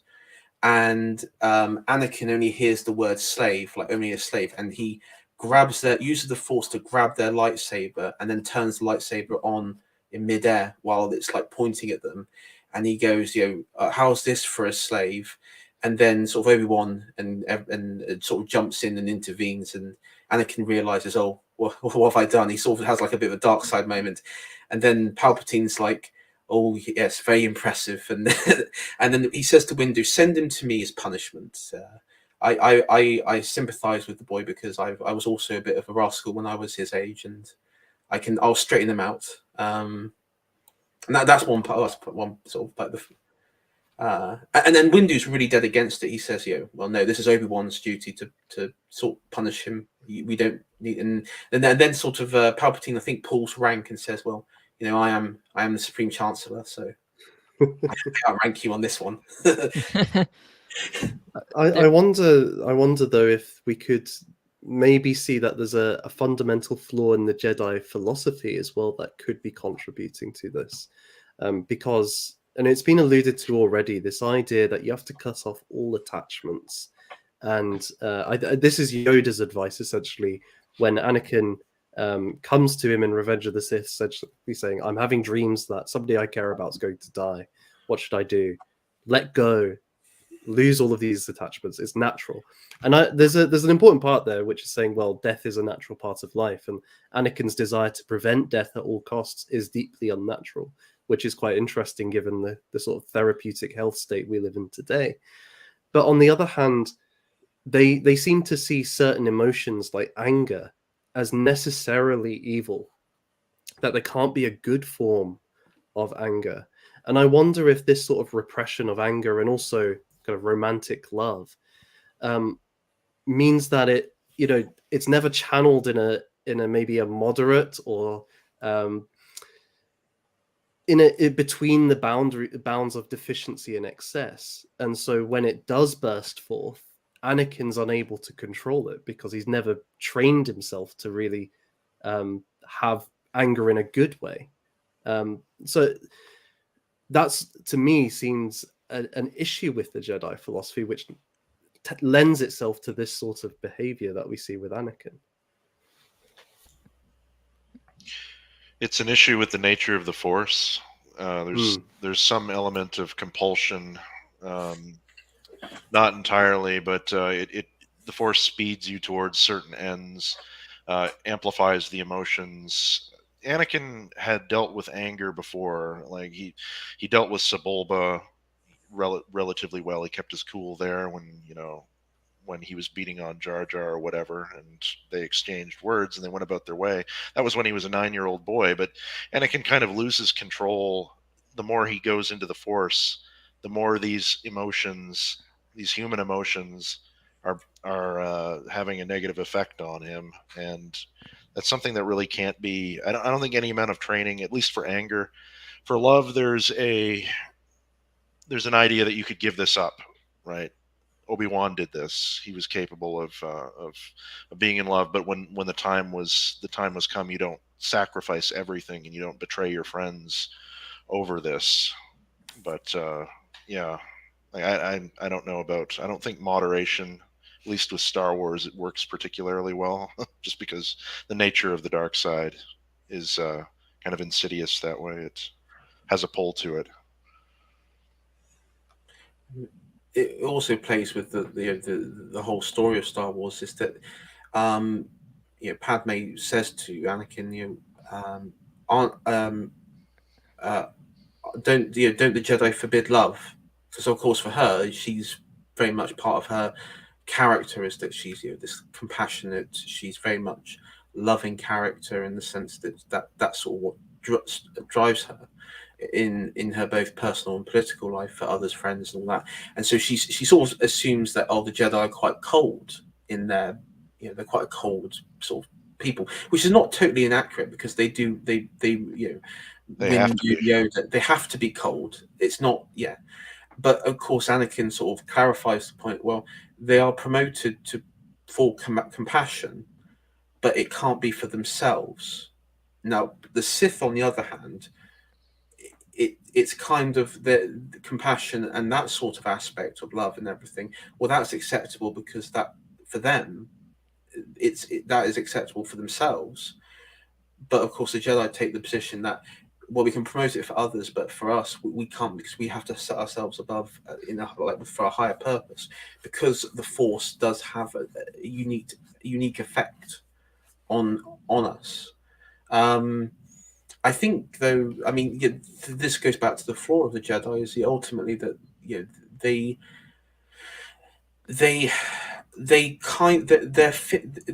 go back into the fear aspect, because they are promoting compassion is fine, but when you have love and everything else involved, as Anakin points out, how can that be a negative emotion? Because love is love is wonderful, it's good, it's positive, and the reason is of course attachment, and that's what's forbidden about it. And so this is this fine line, and I think this is how Anakin reasons, and how both Padme and Anakin sort of reason their sort of secret relationship is like, well, we might be breaking the code, but we're not breaking it from a point of view of deception, in the sense of we're not trying to undermine any core principle. Yeah, love is not the dark side, like even romantic love. It's just that it will lead you towards the things that are quicker, and that's why the Jedi want it to be just not be a factor in what they want. They know it leads to jealousy a lot of the times, guardedness, envy, those sort of emotions. So they've made the decision long in the past, thousands of years in the past, that it's better to just not allow that sort of thing at all, because there was a time when that was permitted, and Jedi had wives and lovers and whatever else. So I think there are two different problems within the situation. I think the reason Obi-Wan sort of expected Anakin to do as he did, as to give up the possibility of a romantic relationship with Satine, was because I'm not sure everyone's familiar with the four temperaments: melancholic, choleric, sanguine, and phlegmatic. It seems to me that Obi-Wan and Anakin are just very different temperaments. They very much. It seems to me that Anakin would be very much a melancholic, very sort of focused in on his emotions, very much everything he feels harder, or feels bigger to him in his mind, while Obi-Wan probably didn't experience that as dramatically enough. And so Obi-Wan's expecting Anakin to respond the same way, but Obi-Wan and Anakin don't share the same personalities. They don't share the same reactions, because they're not the same type of people. And then also, on the sort of topic of love, I think the Jedi, at least, the goal of love is the willing the good for the other. I think there's this difference between this emotion that people feel, and then if it's disconnected from willing the good of the other, I think that's when it becomes a problem. I think that's a good point. That what you guys have basically been explaining is that the love of the Jedi, or compassion, it's this decentered.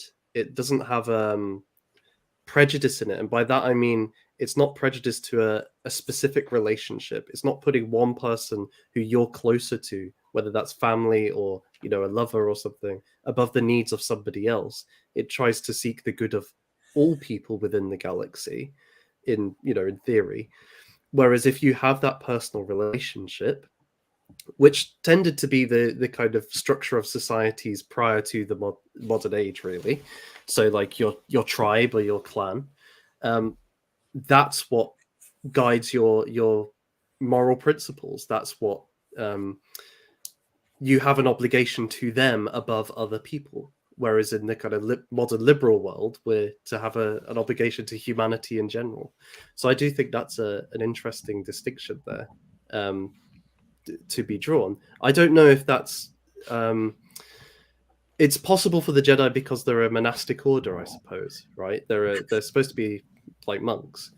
That is, it's not meant for everybody. And I think that's one of the problems with Anakin. He's probably not meant to really be a Jedi in that regard. Yeah, because he has that attachment for Padme comes from his mother. I think if and so there is a point where Yoda is right that he is too old, because if you don't have that parental attachment with less likely to develop that sort of same attachment as you get older for Padme, and also because he met Padme as well. This is all outside of his time as the Jedi, so for him, and that was a core moment of his life. It was a core moment of life-changing event. Him leaving Tatooine's mother, having Padme there as this sort of this young woman that he looked up to and had a crush on and everything. So, and the thing was, he was too old, so it stayed with him, and he said that for 10 years it sort of stayed with me. And of course, as soon as he tackled the clones, all those emotions come sort of up to the surface, and he almost repeats. It's kind of like a mirror of Phantom Menace, because he returns to Tatooine, and instead of this time Padme was in it, that they needed to leave, he needed to return. But of course, at this time, his mother was the one that was in danger, and obviously we're not able to save her, ultimately able to save her.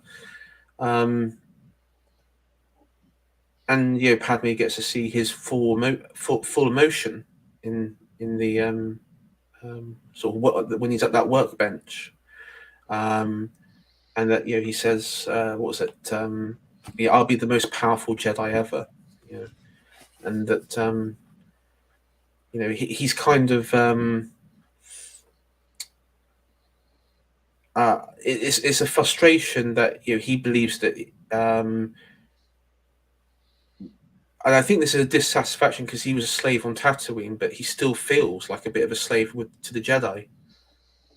I don't know how you feel about that, because there's that theory out there that the only time he was free was at the end of Return of the Jedi, when Luke lifts the mask, and after he chucked Palpatine over the side, and that's the only point of Anakin's life when he's had no one above him, no masters. It was just himself. And then, of course, he died moments later. So, another angle to consider on the whole love debate with the Jedi, or even attachment, whatever it happens to be, is that in these military positions, when you're dealing with fleets who are under the command of Jedi most of the time, like practically any war, is when you have another that is put in danger, and the Jedi has to then deal with this fact while he's in combat. There's a tendency to, and Anakin almost did this in Episode 2 when he was on board the landing, not the landing craft, the LAAT. I don't remember the exact word for it, but Padme falls out of the thing, and he's like, "Turn the ship around. We need to go down there and save her now."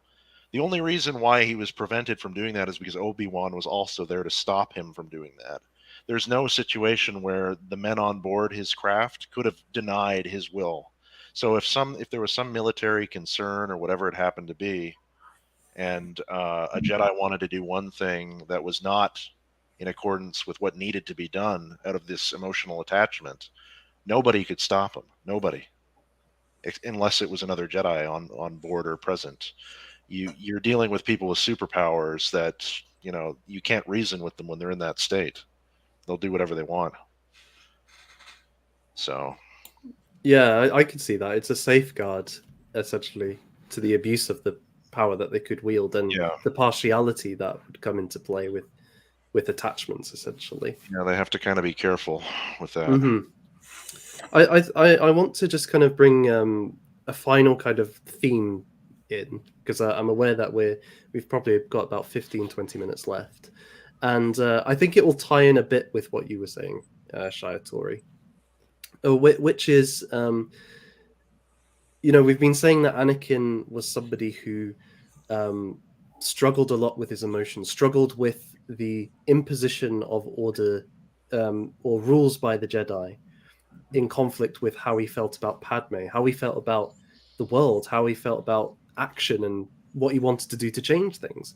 And it strikes me that throughout, I can't think of a single time Anakin ever talked about serving the Force first and foremost, but more often talking about how great he is and how his power can change things for the better, to implement justice across the galaxy.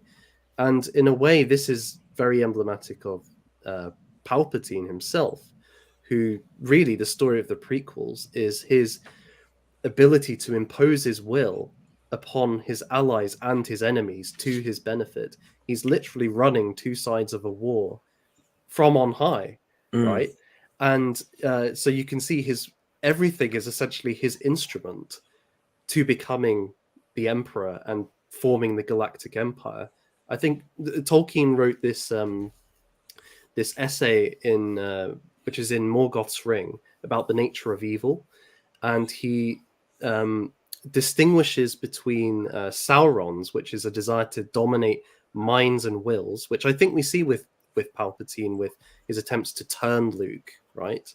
Or with Morgoth, who in the very beginning of the Silmarillion, he imbues himself within reality itself and sees anything which is other to himself as an enemy that needs to be destroyed. And I think with Palpatine, you get that sense that if there's an obstacle to him, it has to be eliminated. It's either turned or eliminated. Everything is an extension of his will. So much so that when we see Vader later in the originals, if an officer does something wrong, that's him dead, right? There's no room for error, because he's just an extension of your will. So I think this idea is quite powerful, and certainly some, if we look at 19th century philosophies in particular, I think of somebody like Nietzsche or Feuerbach, in their own quite different ways, this overthrowing of external demand or moral order, which is a kind of slavery, as you were kind of highlighting earlier, for the pursuit of one's own will and imposing that upon the world, setting your own moral vision out.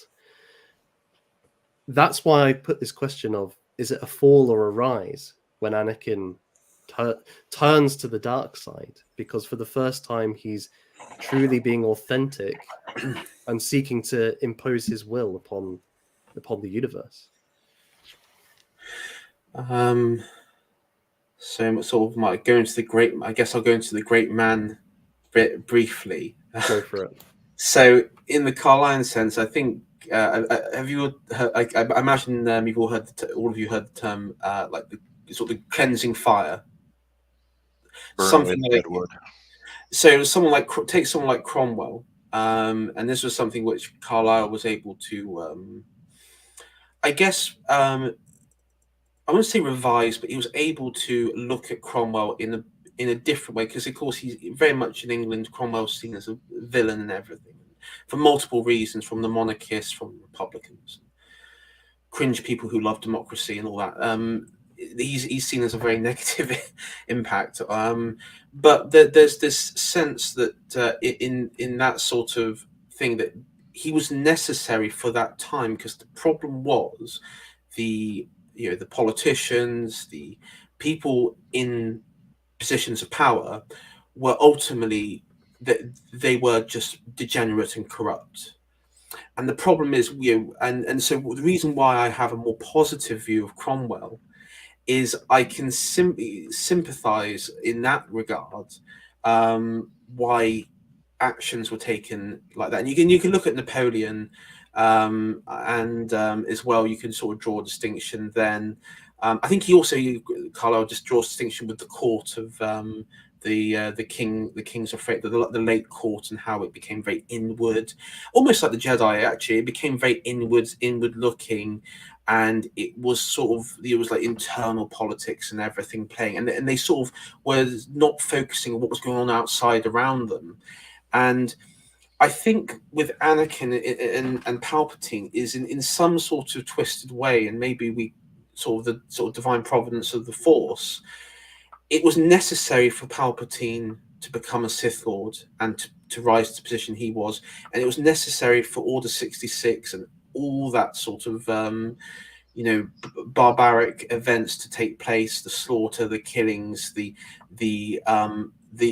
circulations of elites and the imperial technocratic society to get to that point and return the Jedi, because Anakin, to fulfill his destiny of bringing balance and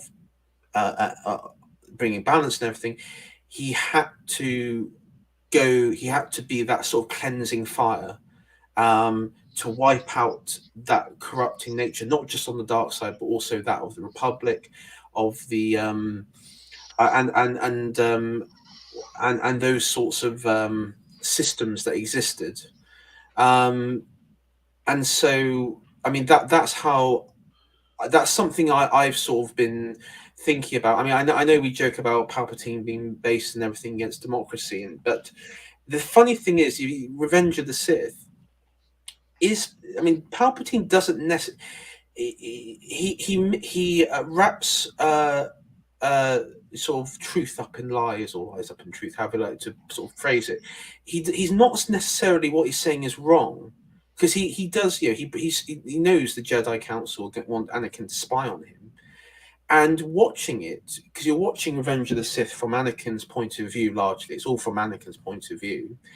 And one of the things that, you're watching it, and I remember watching it in cinema, you're feeling, at the time, this was up until we saw Order 66 and everything, and sort of the Vader and that second part of the film. But you sort of sympathize with Anakin, because you realize that he is being used, and that Palpatine is the only person being honest and upfront with him until that point, because he has been honest.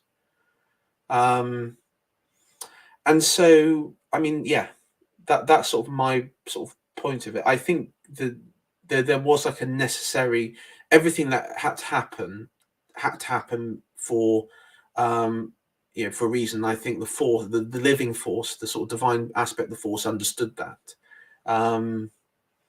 Even if it was quite horrific, and there was a lot of death and younglings and all that sort of stuff that went along with it. Yeah.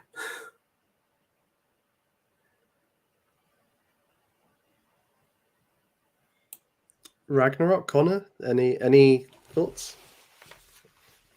I don't see it as cleansing, really, at least in a positive sense. I don't see the destruction of the Jedi as a sort of benefit for the society. I think it is definitely, I think there's a lot of corruption in the Jedi, and I think there are a lot of flaws, but it seems to me that Yoda was coming to those realizations as quickly as we were, sort of. I think Yoda was finding his especially in the Clone Wars series, it's much more obvious that Yoda's finding that there are these weaknesses in the Jedi, and that really Palpatine is the one preventing them from being able to sort of take a different approach. He is the Republic, because the Jedi have linked themselves up with the Republic to this degree. They're very much paralyzed, and that Palpatine has placed them in the position to be paralyzed, and that sort of is the overall problem. I don't think there's this necessity of getting rid of the decadence. I think they already realize the decadence is there, and that they're that they're just incapable at the moment of uprooting it.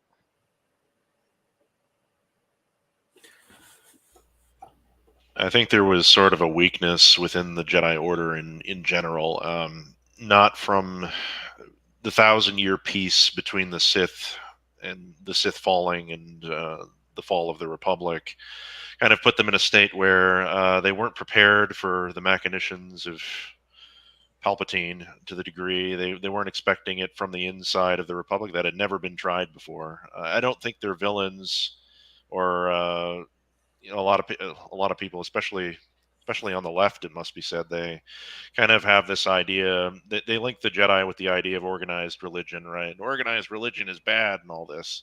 So they need to be the hermits on the rock and not so much the for lack of a better term, the Catholic Church of Star Wars. And I don't mean that in like a negative point, but to them, that's what they would feel it as, with all the regulations, the rules, and the doctrine. I just I never saw the council as like particularly corrupt. I see them as fearful and human, more or less, and they might have been. There were other states, especially in the EU, that were worse for the Jedi. Like there was a point where the Jedi had betrayed their cause altogether, and in Knights of the Old Republic 2, they sought to destroy a person who had done no wrong merely for being something that they couldn't explain, and that order died, and this one arose. But these particular Jedi, I don't see them as I don't see their need to clear them out, sort of from terms of what had to be done. Like I have to ask, like, where is it said in the prophecy that Anakin would have to destroy the Jedi or anything like that, or that that Anakin even had to be trained, for that matter, by the Jedi? It said a Jedi would rise, but there's more than one way for a Jedi to rise. I think maybe they failed in that regard, assuming that we need to get to him before anyone else does. That might have been their biggest failing. I mean, sorry, go ahead. No, you go ahead. I'm pretty much done. I was just going to say, yeah. The prophecy itself, it is quite open-ended. It's not very clear. It just says that a boy will be born, and of virgin birth, and and that he's chosen one to will destroy destroy the Sith and bring balance to the Force. My point on the sort of decadence part is, and this is my sort of personal theory, is that Anakin was kind of doomed when he left Tatooine, and you have to remember that he comes from an outer rim planet, and the core worlds and the mid rim and the outer rim are very different politically, in the sense that the core worlds are incredibly technocratic. They're heavily industrial. Well, they're sort of they're almost like beyond industrialization, and in some part they are just I think like almost.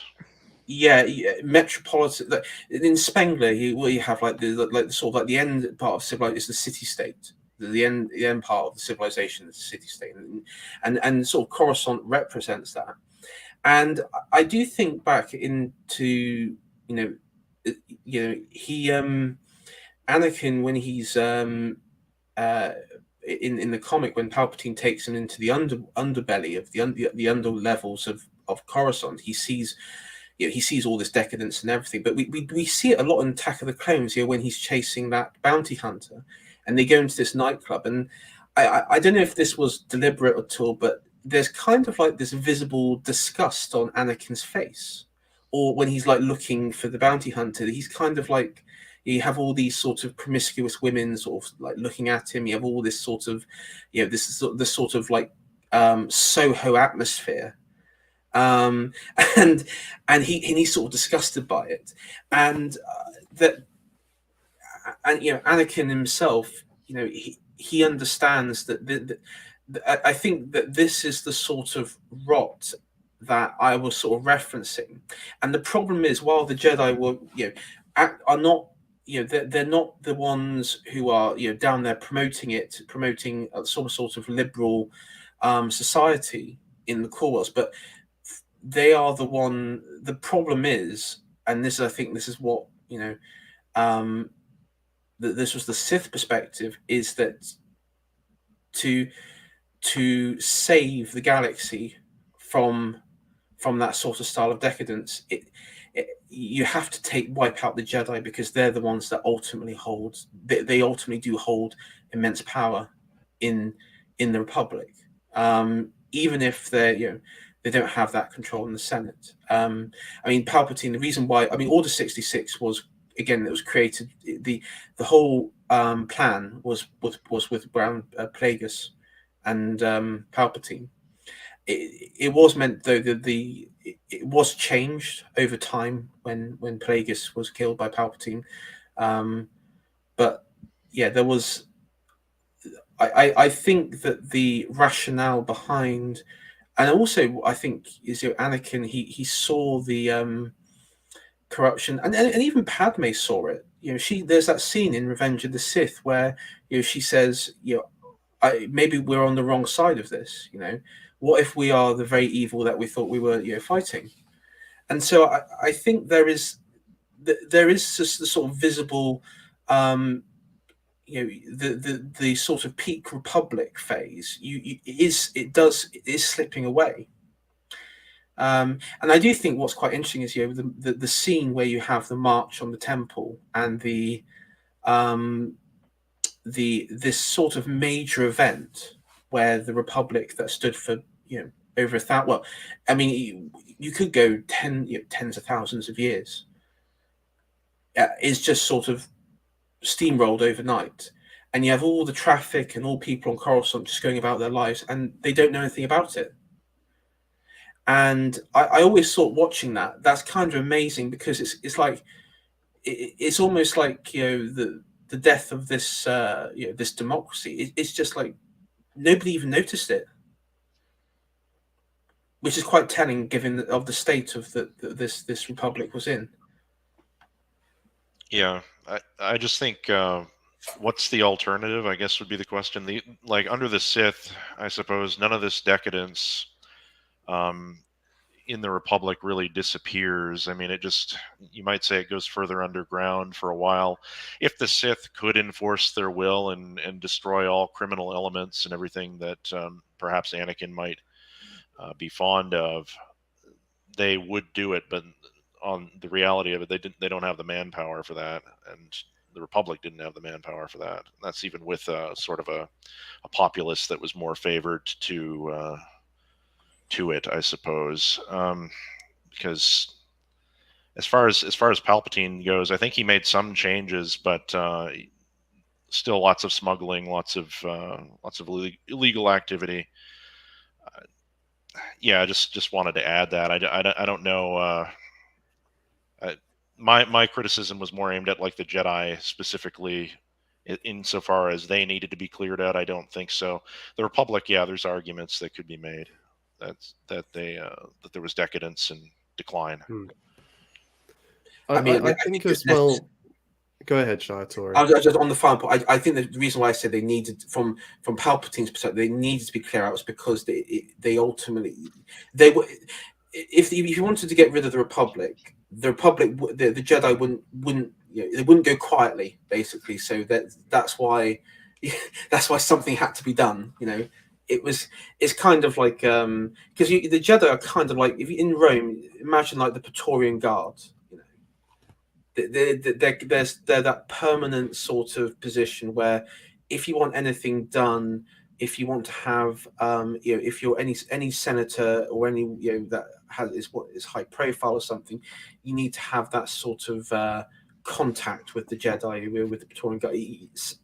There's just that reality, and then that's why Palpatine and the Sith, their first course of action was to, after being revealed, was to simultaneously across the galaxy use the clones to execute all the Jedi, or most of the Jedi.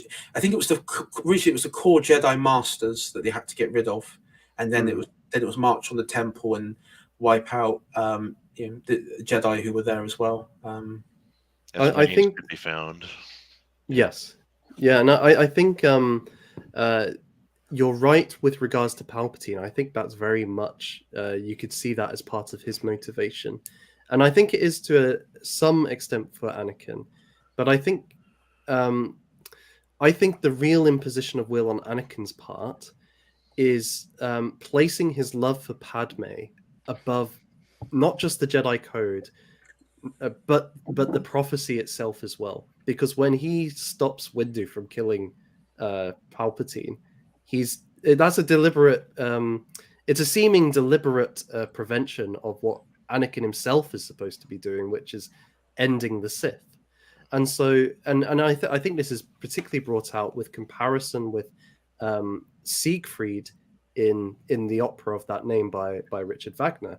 The character Siegfried, this fearless man, he wants to learn fear, and he's going to seek out Brunhilde, this woman on a rock, surrounded by flames, because he thinks he's been told that by approaching this woman, by rescuing her from this fire, with relationship with her, he'll learn fear, which is an interesting thing to tie with romance.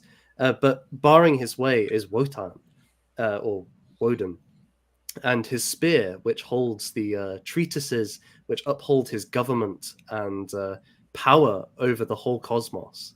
And with the spear, he rules. Siegfried breaks that in pursuit of love for Brunhilde. So there is this sense. I think we can see Anakin as similarly placing his love for Padme ahead of every other obligation. And so that's his expression of will. The external morality does not trump his romance. And we've kind of been alluding to that with the idea of attachment and Jedi's not having attachment. I can see that there. And his love is an idol for himself, and he puts it above the lives of even thousands and thousands of people, and his own friends for that matter. And the younglings, right? He'll betray his friends and the people who he's sworn allegiance to through whatever way, to preserve this grasping love that he has, this feeling. He can't stand to be without the feeling of love. This is something that George Lucas said. It's not Padme's lack. He's willing to strangle Padme to prevent her from taking herself away from him. Because she's trying to leave at that point. She says, I don't want any of this. I just want you. And he's like, he sees Obi-Wan and freaks out. And then he gets caught in the feedback loop of the dark side of the emotion that says, that forces him to go down a certain path. But yeah. Connor, did you want to come in? I had something, but then I lost it. Oh, I'm sorry, Connor. No, that's fine. Well, we're coming towards the end, and what I'm going to do is I'm going to give you all a minute just to think of some concluding thoughts. And in the meantime, I wanted to read out a super chat that we've received from Alice Liddle, 1872, formerly Sabine Wren, which, as some of you will know, is a Star Wars character from Rebels. For £5, thank you very much. I will paste a Satan quote in the chat. I think if sun is replaced with sand and beams with gets everywhere, we will understand Anakin's motives better. Now, of course, Sabine is referring to the famous quotation of Anakin Skywalker. I don't like sand. It's coarse and rough and irritating, and it gets everywhere. Not like you. And he's talking about Padme. And I found the section from Paradise Lost, which Alice was referring to, and it's Satan in his great monologue in Book 4. And he says the following: O sun, to tell thee how I hate thy beams, that bring to my remembrance from what state I fell, how glorious once above thy sphere, till pride and worse ambition threw me down, warring in heaven against heaven's matchless king. Ah, wherefore he deserved no such return from me, whom he created what I was in that bright eminence, and with his good upbraided none, nor was his service hard. What could be less than to afford him praise, the easiest recompense, and pay him thanks how due? Yet all his good proved ill in me, and wrought but malice.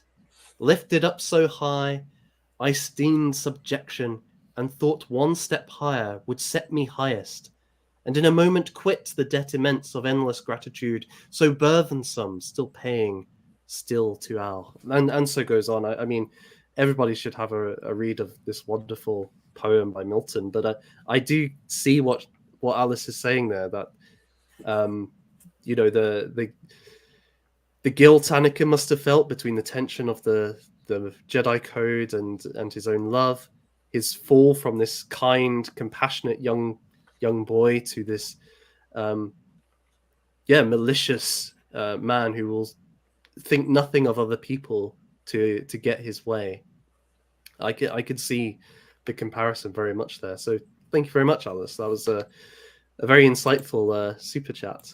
To kind of close off now, I wanted to give each of you, a chance to share some final thoughts on Anakin's tragedy or rise. So, let us go in reverse order to how you were introduced. So, Connor, would you like to go first? I think that Anakin definitely had a fall. I think he lost everything that he could possibly want in the Revenge of the Sith. I think that he wanted he had indulged himself in a life that he wanted to have, but even that was pulled away from him, and he basically he wasn't willing to devote him, or he devoted himself to the Jedi, but then completely betrayed what he had devoted his entire life to in order to protect the one person that he cared above and beyond for. And it's interesting to see how everything else crumbles around him, as he sort of is the traitor. He is the traitor. And it's interesting because it bringing it full circle with sort of this whole story of Anakin as his sacrifice in the end as Vader, and he comes back as Anakin Skywalker. He is fine. He is brought back by what he thought he had lost. He thought he lost any chance of love and a family, but he sees his love and his son as his redemption and his way out of this hole that he has made for himself, and he learns to love in a self-sacrificial manner and not in sort of that emotionally charged way. He lets his emotions get the best of him in the Revenge of the Sith, and he doesn't really, I don't think Vader is emotional necessarily in his throwing the Palpatine down, casting Palpatine down. I think it shows more control. I think he's sort of moderated himself in his protection of his son.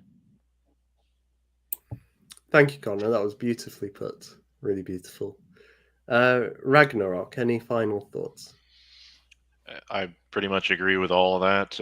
It was a fall. Anakin was a victim of too much too fast, I think, on the part of the Jedi Council. He needed more discipline, needed more time due to circumstance, not really their doing particularly, but Palpatine's and all the other things that were going on in the galaxy, that he could not have enough restraint.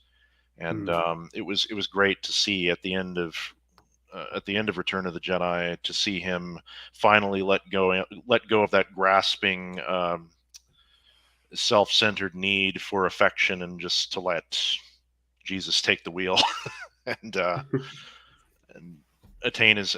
not attain his own redemption, but to gain redemption through love of his son, knowing he will die in the process, but to save another. That is what he should have been doing from the start, and that's what he wanted. His whole MO was just he promised his mother to come back and free her, and that's what kicked all this off.